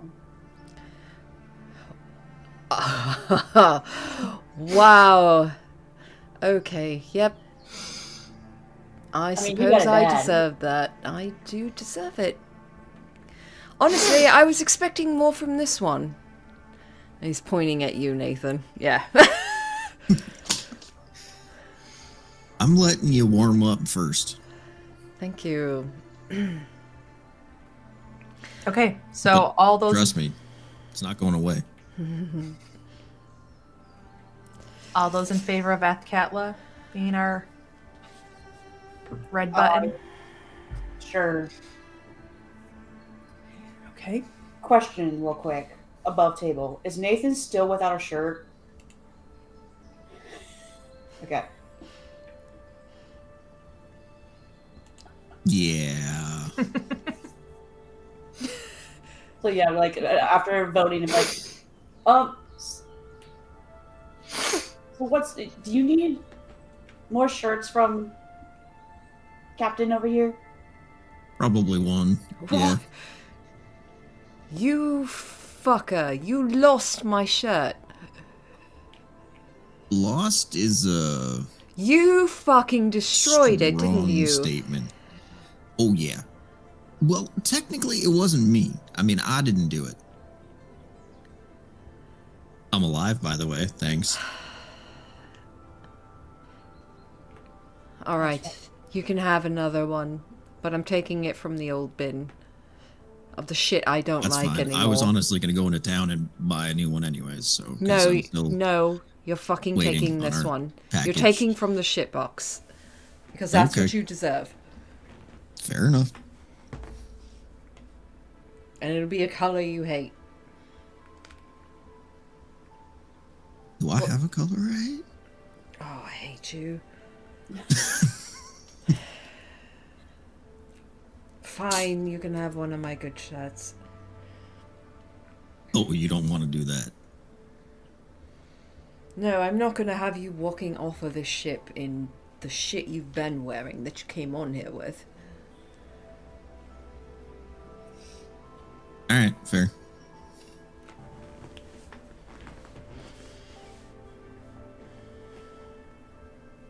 So, temple trip?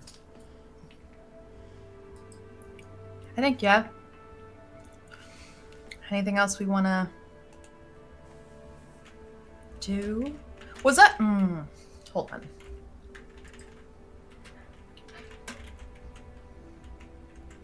I know I got paper. Mm-hmm. Did I ever get my Mhm. arcane ink?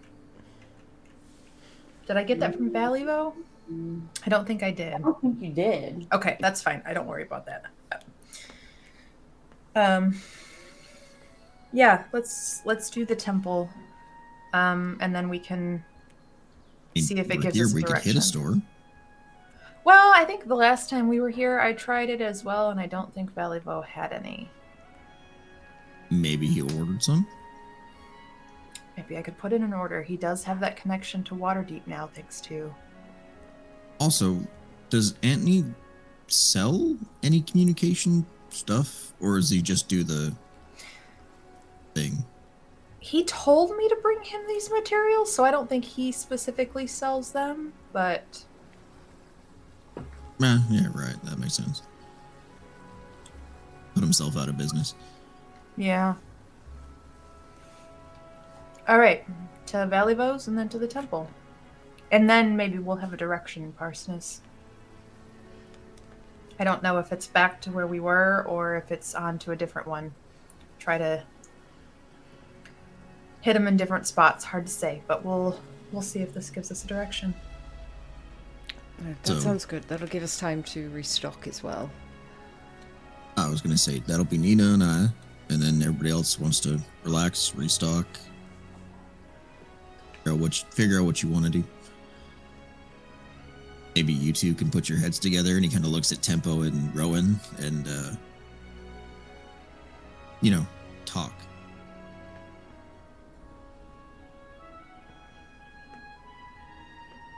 You see, like, Rowan narrow her eyes a little bit.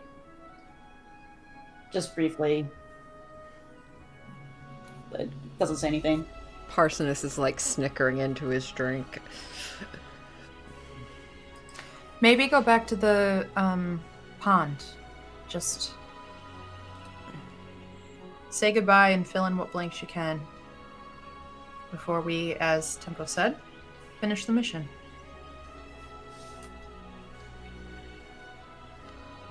Fair. I can do that. All right. Okay. I'm gonna wrap up the hilt of the dagger. Mhm. Can I take this? I want to use it to try to Yeah, make the connection. you Okay. can take it. I got it for us to utilize how we can. Okay. I say, here, I might have something that might help you if you're doing something important. And you'll see she takes off this beaded necklace that is kind of hidden underneath her cloaks, and it has just a completely incongruous, like motley beads. Some are wood, some are glass, some are stones. This one seems like onyx. There's just 20 or so of these different beads, slightly different shapes and sizes. Some appear to be rounded and finished. Some appear to be just natural rocks, even. Um, Here, this will help you if you need it. Oh, thanks. Do I have to do anything special with it, or? I don't think so. Let me check though. But Ellie, check real quick. Well, I'm gonna go grab a shirt to get ready, so I will be back. I will accompany you. Don't want you grabbing Absolutely. my good shit. By the time we get to the door, Nathan stops for a second and turns around. Oh shit! He runs to the table. These are mine, and he grabs Life and Death, and then walks out. No, just if you need help, you'll be able to call some of my friends over. Oh, cool. Thanks. I'll be sure to return it. Thanks. And it is a talisman. You from Pact the Talisman. You can add a D4 when you fail an ability check, potentially turning into a success. Add a D4 to. Okay. Nice. I Okay. remember. Ooh. Does Nina get anything off of this when she holds this? Like residual of her mirror and the tie it had to the hag? Like meaning like does she understand any more of that pact? You even without Because I know roll, I clocked it Mhm. last time in the dungeon, but yeah, even without a roll, you definitely sense, you recognize pack magic for Okay. sure. Okay, cool.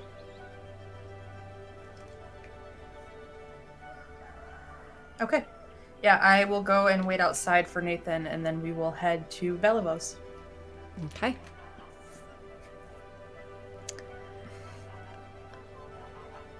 And I guess I'll look over at Tempo when they get up to leave. Like, would you like to go for a stroll? Yeah. Let's. I can point out some of the places that we know. Okay. And as we get up, I'll probably I think she was still in the room, so I'll walk over and just give like a squeeze on the shoulder as I leave, and just a slight nod.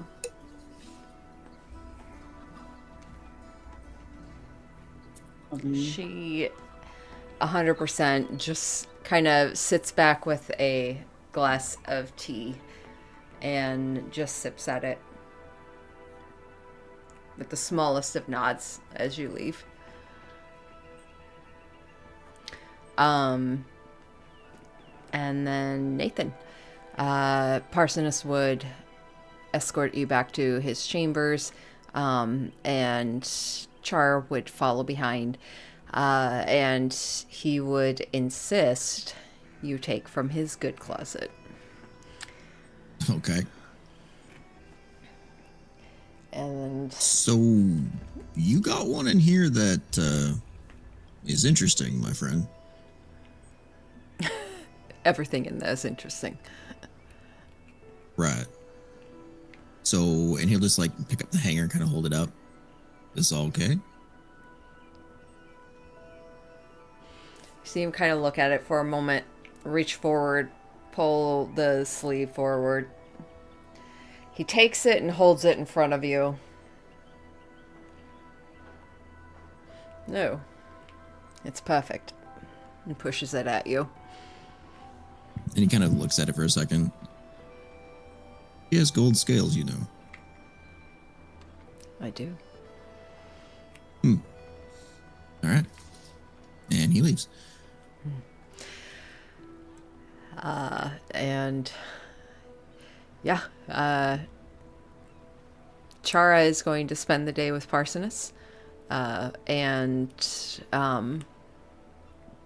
probably Rhubarb at some point, and we'll say, let's take a quick, just a quick 10-minute break because I gotta pee and restock my drink, and then we'll be back. Jump right into this. Sounds good. Sounds good. Cool.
Let's see. Nope. Okay. So starting off with Nathan and Nina, Nina, you are waiting outside the Manta Rose. Nathan, as you exit, would you like to describe what your outfit looks like as you exit? Sure, actually, it'd be easier to show. New character dropping. So when Nathan comes walking down the ramp, he's changed out his outfit. And it now has, as you see, the vest is actually made of gold scales that kind of mimic Nina's wings. I'm gonna cry. Oh, you motherfucker.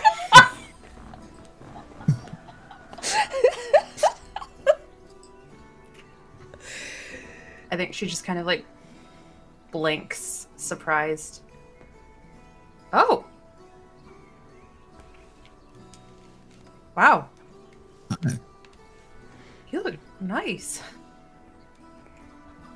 Thanks. Despite the fun him and I have, he did put in the order for me, so.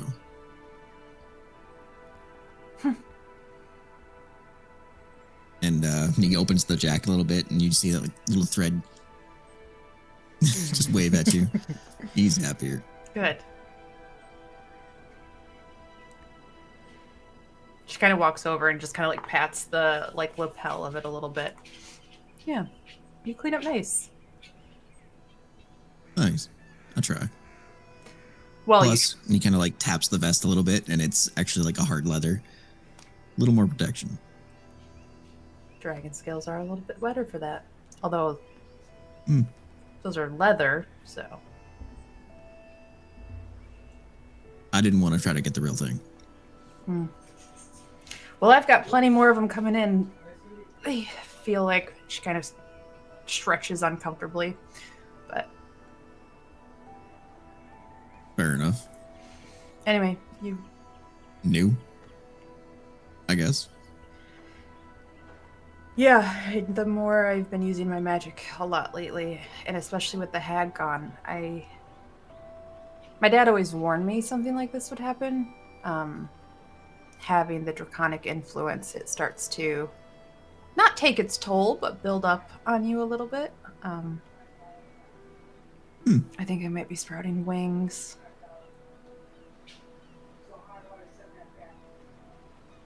That's hot. Alright.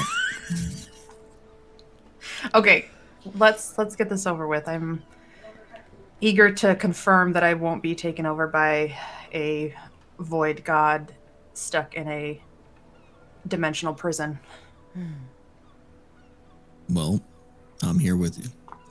So, I'll do what I can. Thank you. The two of you head across down the long road, heading towards the All-Faith Shrine. Both of you roll me a d10. Had to remember what the D10 looked like. 3. 7. Okay. The two of you make your way to the All-Faith Shrine. You head inside. It never closes. It is just as you always remember it. Wayside shrine, used by many faiths and owned by none. You head inside. If I remember correctly, there is a little altar to kind of not like a faceless god in the sense that it's like a singular one, but one that is like representative of all the ones that maybe don't have their own individual shrines here, right? Yep. I want to go sit in front of that one just because I don't necessarily want to ask for any one deity's protection while we do this, but I think I'm just going to go get comfortable and kind of sit cross-legged. And I'll lay out the hilt of the sword kind of in front of me. And like adjust the ring of mind shielding on my finger a little bit. And I kind of look over at Nathan and I'm like, I don't know how long this is going to take. So, I'm not in any rush. No worries. okay. Okay. And I kind of just sit cross-legged and kind of go into like the own position, right? And I'm here essentially like Arcana meditating on these things. But what I want to do is try to feel for the void magic that I felt in the hilt. And I want to try to tap into it in a way that will like let me unravel the corruption in my brain a little bit, and like in a way to like untangle it and follow it back to its source. Like I want to try to reverse engineer the connection that I have without saying the word, or to better understand how to do that. And then kind of rely on the ring of mind shielding to keep me safe while I do this. Okay. Nina will be a little bit reckless in this, so like she's not going to necessarily stop if she starts feeling things go wrong, but Okay. yeah, just so you know what I'm going for and you can tell me what to do.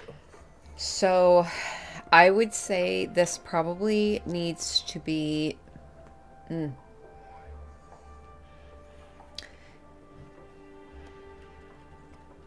We're going to do 2 rolls. We're going to have you do first a wisdom saving throw. Okay.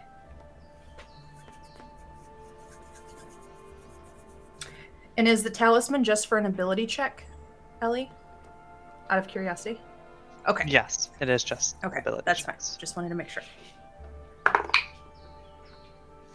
Oh no, that's a 4. Okay.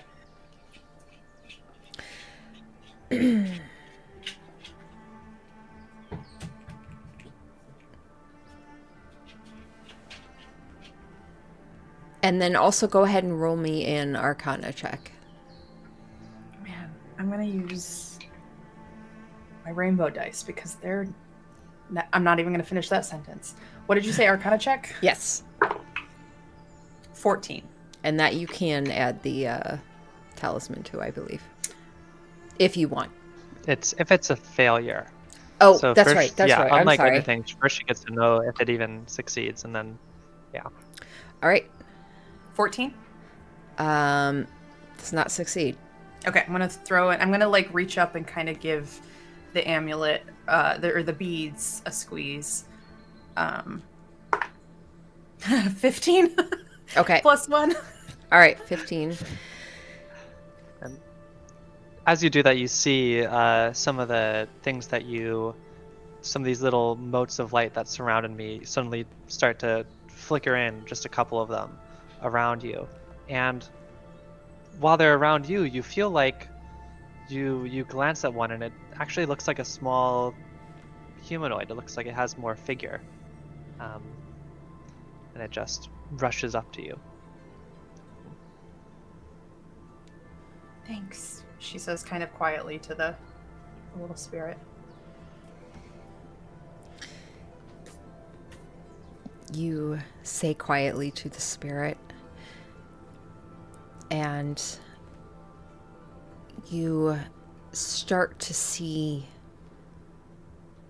these oddly moving shapes in the vision of this unknown shrine before you. It's like you're looking at it, but almost like there's this odd pattern that's happening within it. And you see them almost as threads.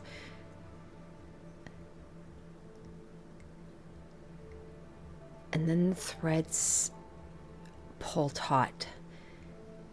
And you feel your vision forced forward. And you hear loud static in your head. Unfortunately, you did fail the wisdom saving throw. Mm-hmm.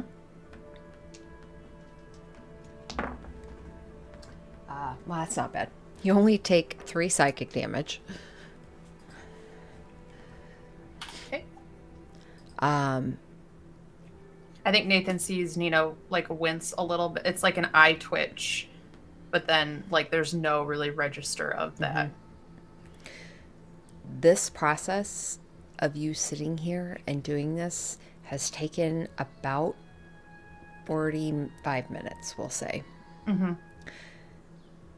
As you open your eyes once more and the magic fades. And you don't get a sense that you were able Okay. to do it. You can absolutely try again if you would like. You can Yeah, try as many times as you want. Yeah, no, I think like she's gonna push through this, and I'm trying to hold on. Let me look at what my.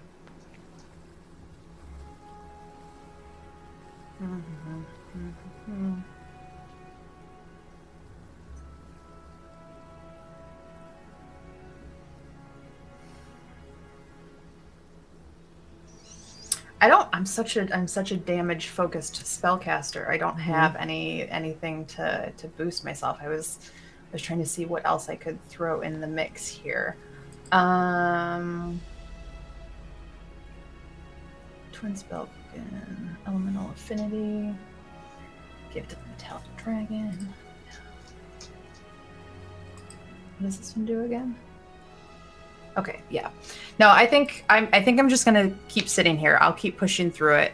She doesn't say anything. She just like starts to focus again.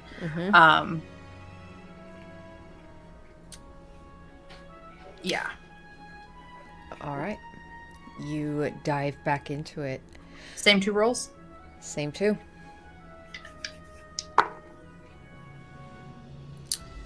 Okay. I rolled them both at the same time. That was a terrible idea. We'll do the first one on the left though. So the wisdom save, it's only gonna be a 7. The arcana check is gonna be a 19. Okay.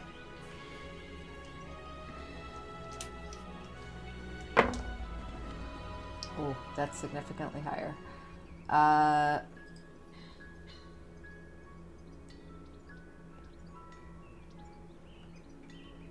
Sorry, I can add.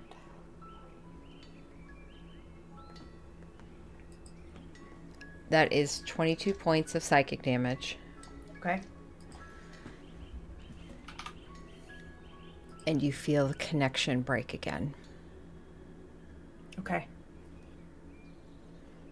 You get the idea. What you're trying to reach for is a high DC above table.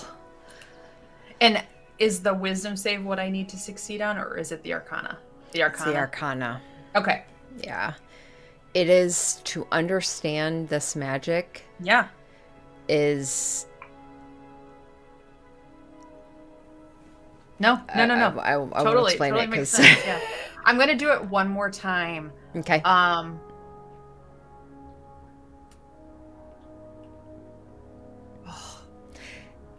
Nina...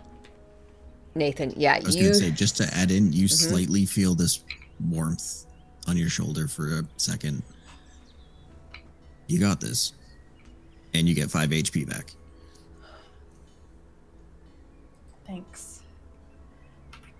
I feel like I don't know if it's just the ring or I'm not using the right focus, but I might try to say the name when I do it this time, see if it pushes through. I've just been trying to trace it back, but I might see if like saying it initiates the channel and then I don't know. I'm here. I ain't going anywhere. Okay. She kind of flexes again, shakes off some of that. She's been sitting cross-legged for like an hour and a half now, just like, okay. Try again. How often can I use that talisman, Ellie? 4 times. 4 Okay. times. All right. So, first up, wisdom saving throw. Oh my god, that was almost a nat 20, and then it rolled to an 8. So it's a 9. Okay. That's fine.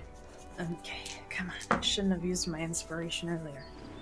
We're gonna use my rainbow dice again because they're the nice ones.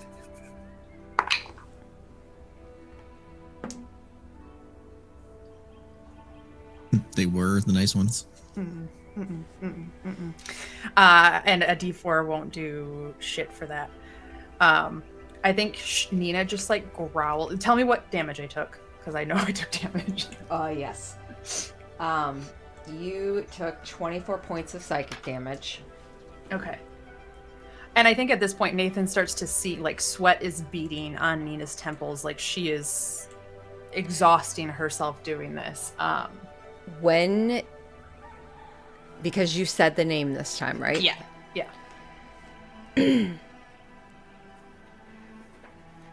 My Arcana check was 7, and if I throw in the D4, it's 8. So. Yeah. I mean, I guess if the 19 was a fail, you could have added the D4 there. I didn't at that time, yeah. I should have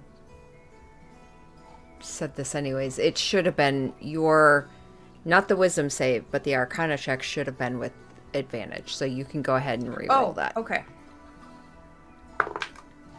Oh, that's an 18 plus. Oh, it just makes it a 19 again. Okay. Son of a bitch. Where is my... We're not meant to figure this out. You're not supposed to roll like me.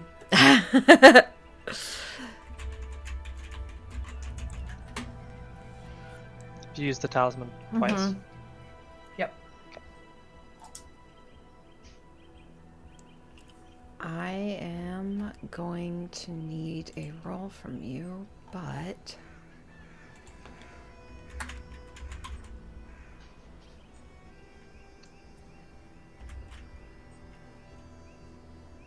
There it is. Sorry.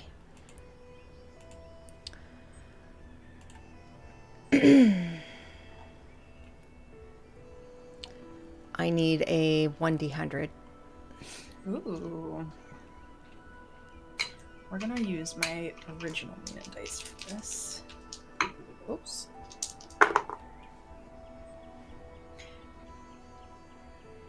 I rolled a 3. Okay. Because the double zeros are like 0, right? God damn it, I wish I was playing my cleric right now. Okay. You say the name. You feel yourself pulled forward again. You hear the static, and this time the static, it like comes to a stop and there's silence. You open your eyes, and there's blackness.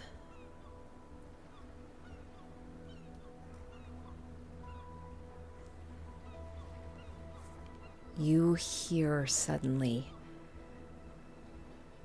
the loudest screeching and screaming you have ever heard. It is ear-piercing, glass-shattering. It feels like your face is just vibrating with these sounds, and your eardrums should be exploding, but you can't make it stop.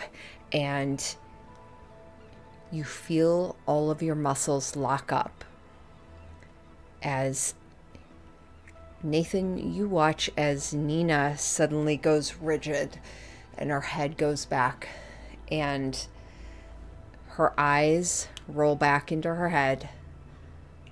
She becomes paralyzed. And that is all. You have been sitting with her for about 3 hours now. And this is probably the most unusual reaction you have seen yet.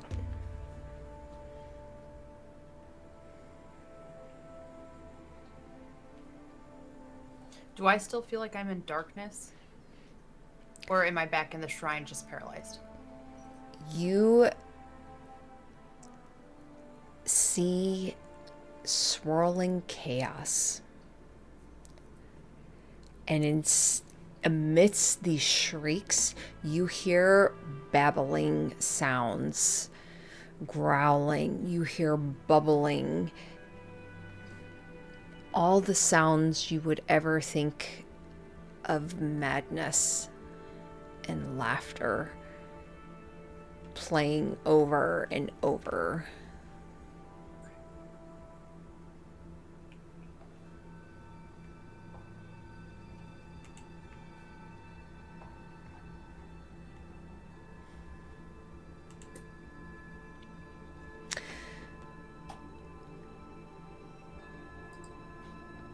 I'll let you think about that for a minute. Yeah, I'll let you think about that for a minute. Jumping back to Rowan and Tempo. I already forgot. What were you guys going to do for the day? You guys are headed to the pond? Yeah, so basically I'm walking through town, kind of pointing out the different, where, obviously we're at the inn, but then the difference between the inn and the Swinging Sword, and or not Swinging Sword, of the other one. Mm-hmm. My God. I know. There's the Swinging Sword Inn and the other one that I also... Sunrise, or, God damn it. I know.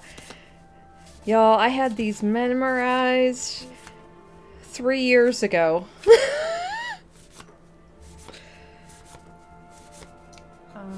Why do I not? Let's see. I'm like, why? Helmet High Sun Tavern. Thank you. I was like, there's sun in the name somewhere. I have it here. Yeah. I always think Harvest Inn too, which is back in Westbridge, but it's Helmet High Sun, which is the slightly shadier tavern. Rottier, yeah. Yeah. Yeah, so Rowan's kind of pointing out all the spots within Red Larch, all the buildings and everything to you, Tempo. And there are people on the street? Oh, yes, absolutely. Red Larch is one thing you notice. Red Larch is a town that has been recently rebuilt. And you notice as Rowan walks alongside you, every now and then people will come up and just kind of give her a pat in the arm, want to shake her hand. You hear people call across the street, giving cheers to the heroes of Red Larch. Just wanting to put their stamp, feel that connection to those that saved them. But You're really popular around here. yeah, it's a little much though. You probably feel standing next to her that she's a little tense every time someone yells out to her.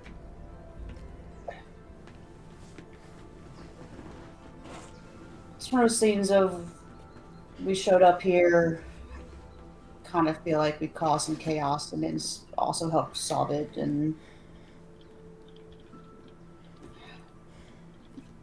it's probably not as deserved. Well, in any case, it's nice to know people. It's good to see that this town is at least thriving again. It's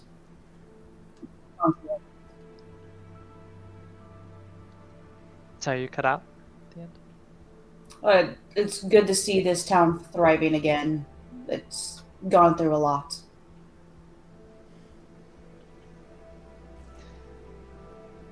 Yeah, I can see everything looks pretty new.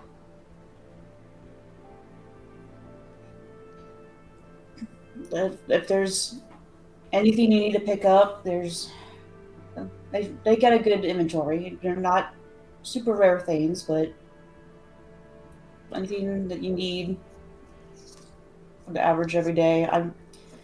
I know you're a magic user, but I didn't quite know what kind. So whatever arcane assistance you may need, you may be able to find it here. Okay. I have pretty much everything I need for now, but I do go through an ungodly amount of paper. Huh. Like enchanted paper? No, just normal paper. I have to write down stories for Yuno, to make drawings for Nipsum. I mean, it's a lot. So are you an artist? I do my best. Not fantastically. Nipsum really cares about the striking features the most. I couldn't draw for my life, but I like to do some wood wheedling. There's a little bit of carpentry background, and I've managed to make a couple of things here and there that are god awful, but I try. It's good to have an outlet.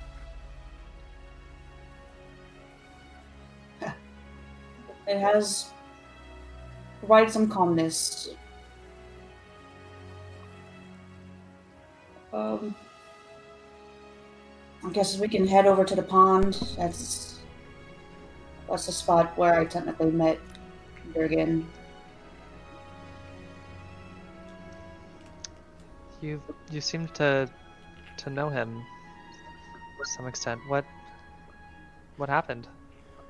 How did you meet him? More like he just found me.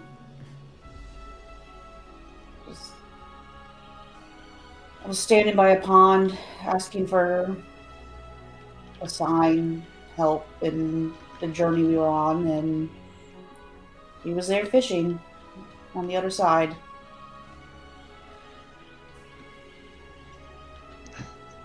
Sounds like him. Just showing up. To be honest, I don't remember seeing him catching any fish. I don't even know if there was anything even on that lure. If there was even a lure.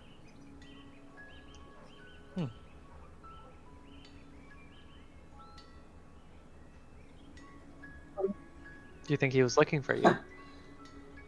For me, it was more that he's always been showing up at interesting places.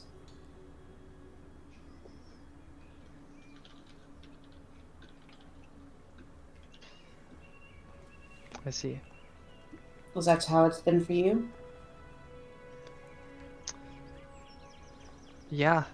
I didn't know there were others. I mean, he would show up for a couple days, then give me something to do and disappear again. But he actually But tasked you with things specifically? As you're mid-speaking, a young woman with blonde braided hair off to the side comes up beside you, Rowan, and just says, "To the heroes of Red Larch, thank you." And she holds out a small pin to you. "You saved my husband. This is all I have. Thank you." And she reaches forward and just hands it to you and scampers off. I looked down at it. It's like a little silhouette type little pin. Looks like it's made of ivory.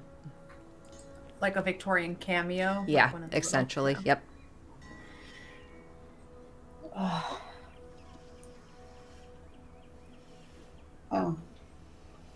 I'll take it and pin it to like the side of my backpack.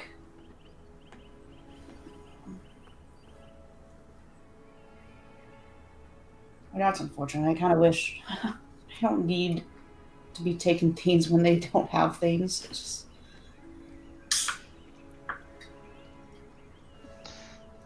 Well, it's good that they're still around. And you definitely sense a certain sadness in Tempo. I'm sorry for the losses you have dealt with. Thanks. But yeah, he sent me to other communities in the High Forest to see who else had been attacked. And he brought me down a few times into those temples. Said that the cults were looking for something, that he was one of the only ones who knew what they wanted. They wanted to destroy everything. But I did what I could to help. That's really all.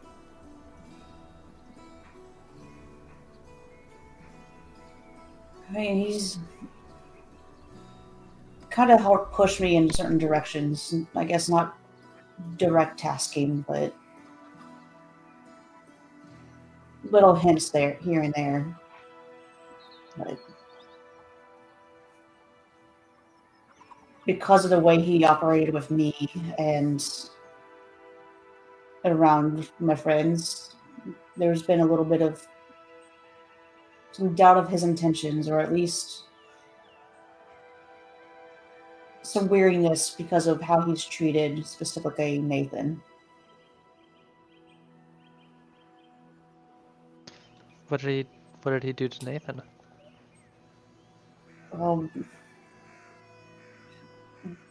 Basically, how do I phrase it? Looked at him as if he was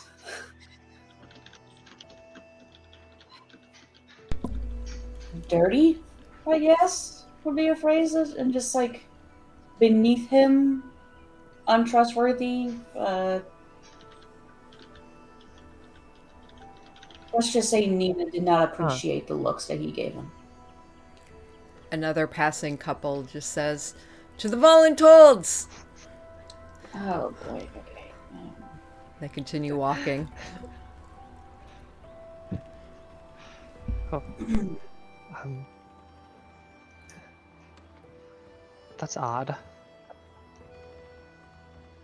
But that's not necessarily my story to tell.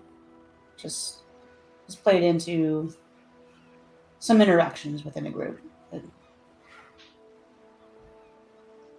see. If I'm maybe blunt, have you ever had visions since being in contact with him? Seen things outside the norm?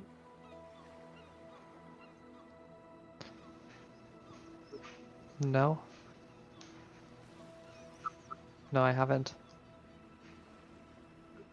I mean, he's always a peculiar man. I didn't really understand what he did a lot of the time, but he found me, took me under his wing. By God, he hated those cults. That's really the only thing I could see. You could tell when you spoke to him, there was just this...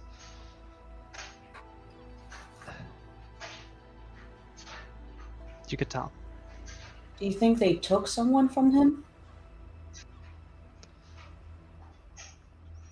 I don't know.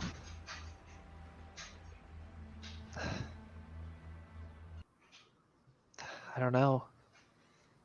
I guess we'll never know now.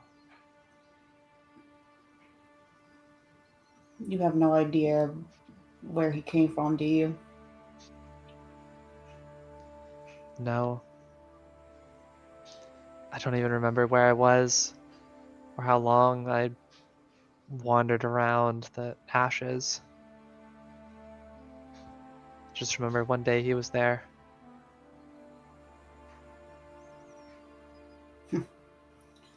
Yeah, that was him, just popping up randomly. Maybe he wasn't even a man for all I know, but it's just. He just had this way about him.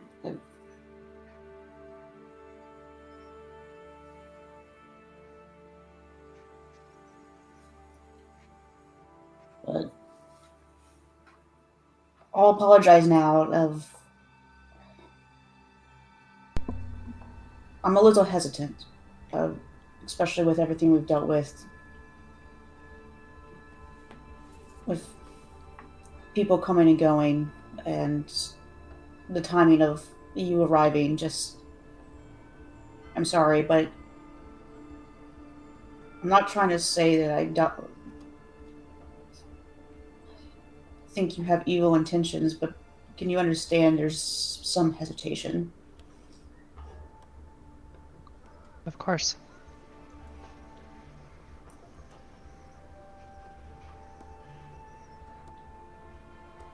We are literally dealing with someone who's known as a deceiver, so.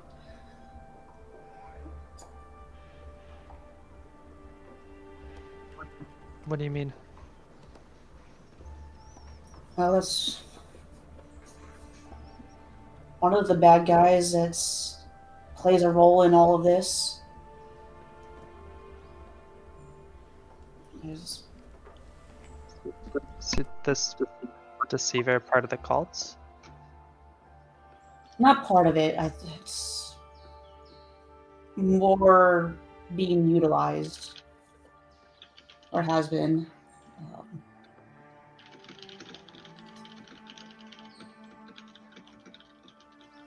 was he a love table? Was he a demon or a devil or a gargoyle? I'm trying to remember now. Talking about phrase? Mhm. Yes. Yeah. Demon, right? Demon. Abyss. Okay. You The devil learned. confusion. Yeah. Yeah, there's a difference. There's devils and there are demons. Devils are law based, demons are chaos based. And he was a demon, The demon. Okay. from what you have studied Yeah. and learned.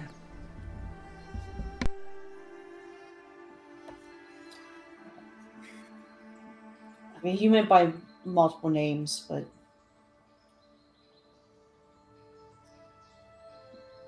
basically he plays a role in what the cults are doing and all this. There's certain names I'm afraid to say because I've seen what it does for certain people, but we can fill you more in on all the details when we're with everyone, I guess. Maybe bigger than what you realized. The cults are just one appendage to this monstrosity. I see.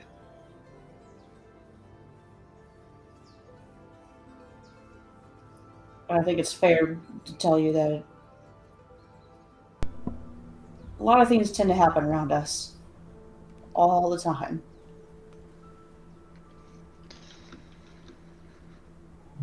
Well, I felt the same way my whole life, so maybe I'll fit in.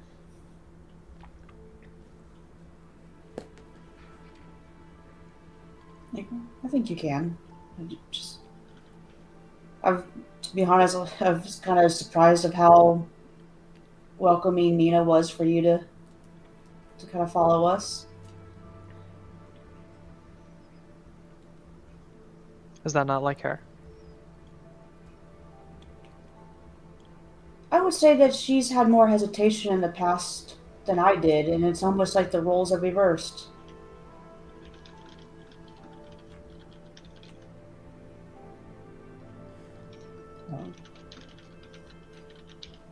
She may look scary sometimes. I don't know if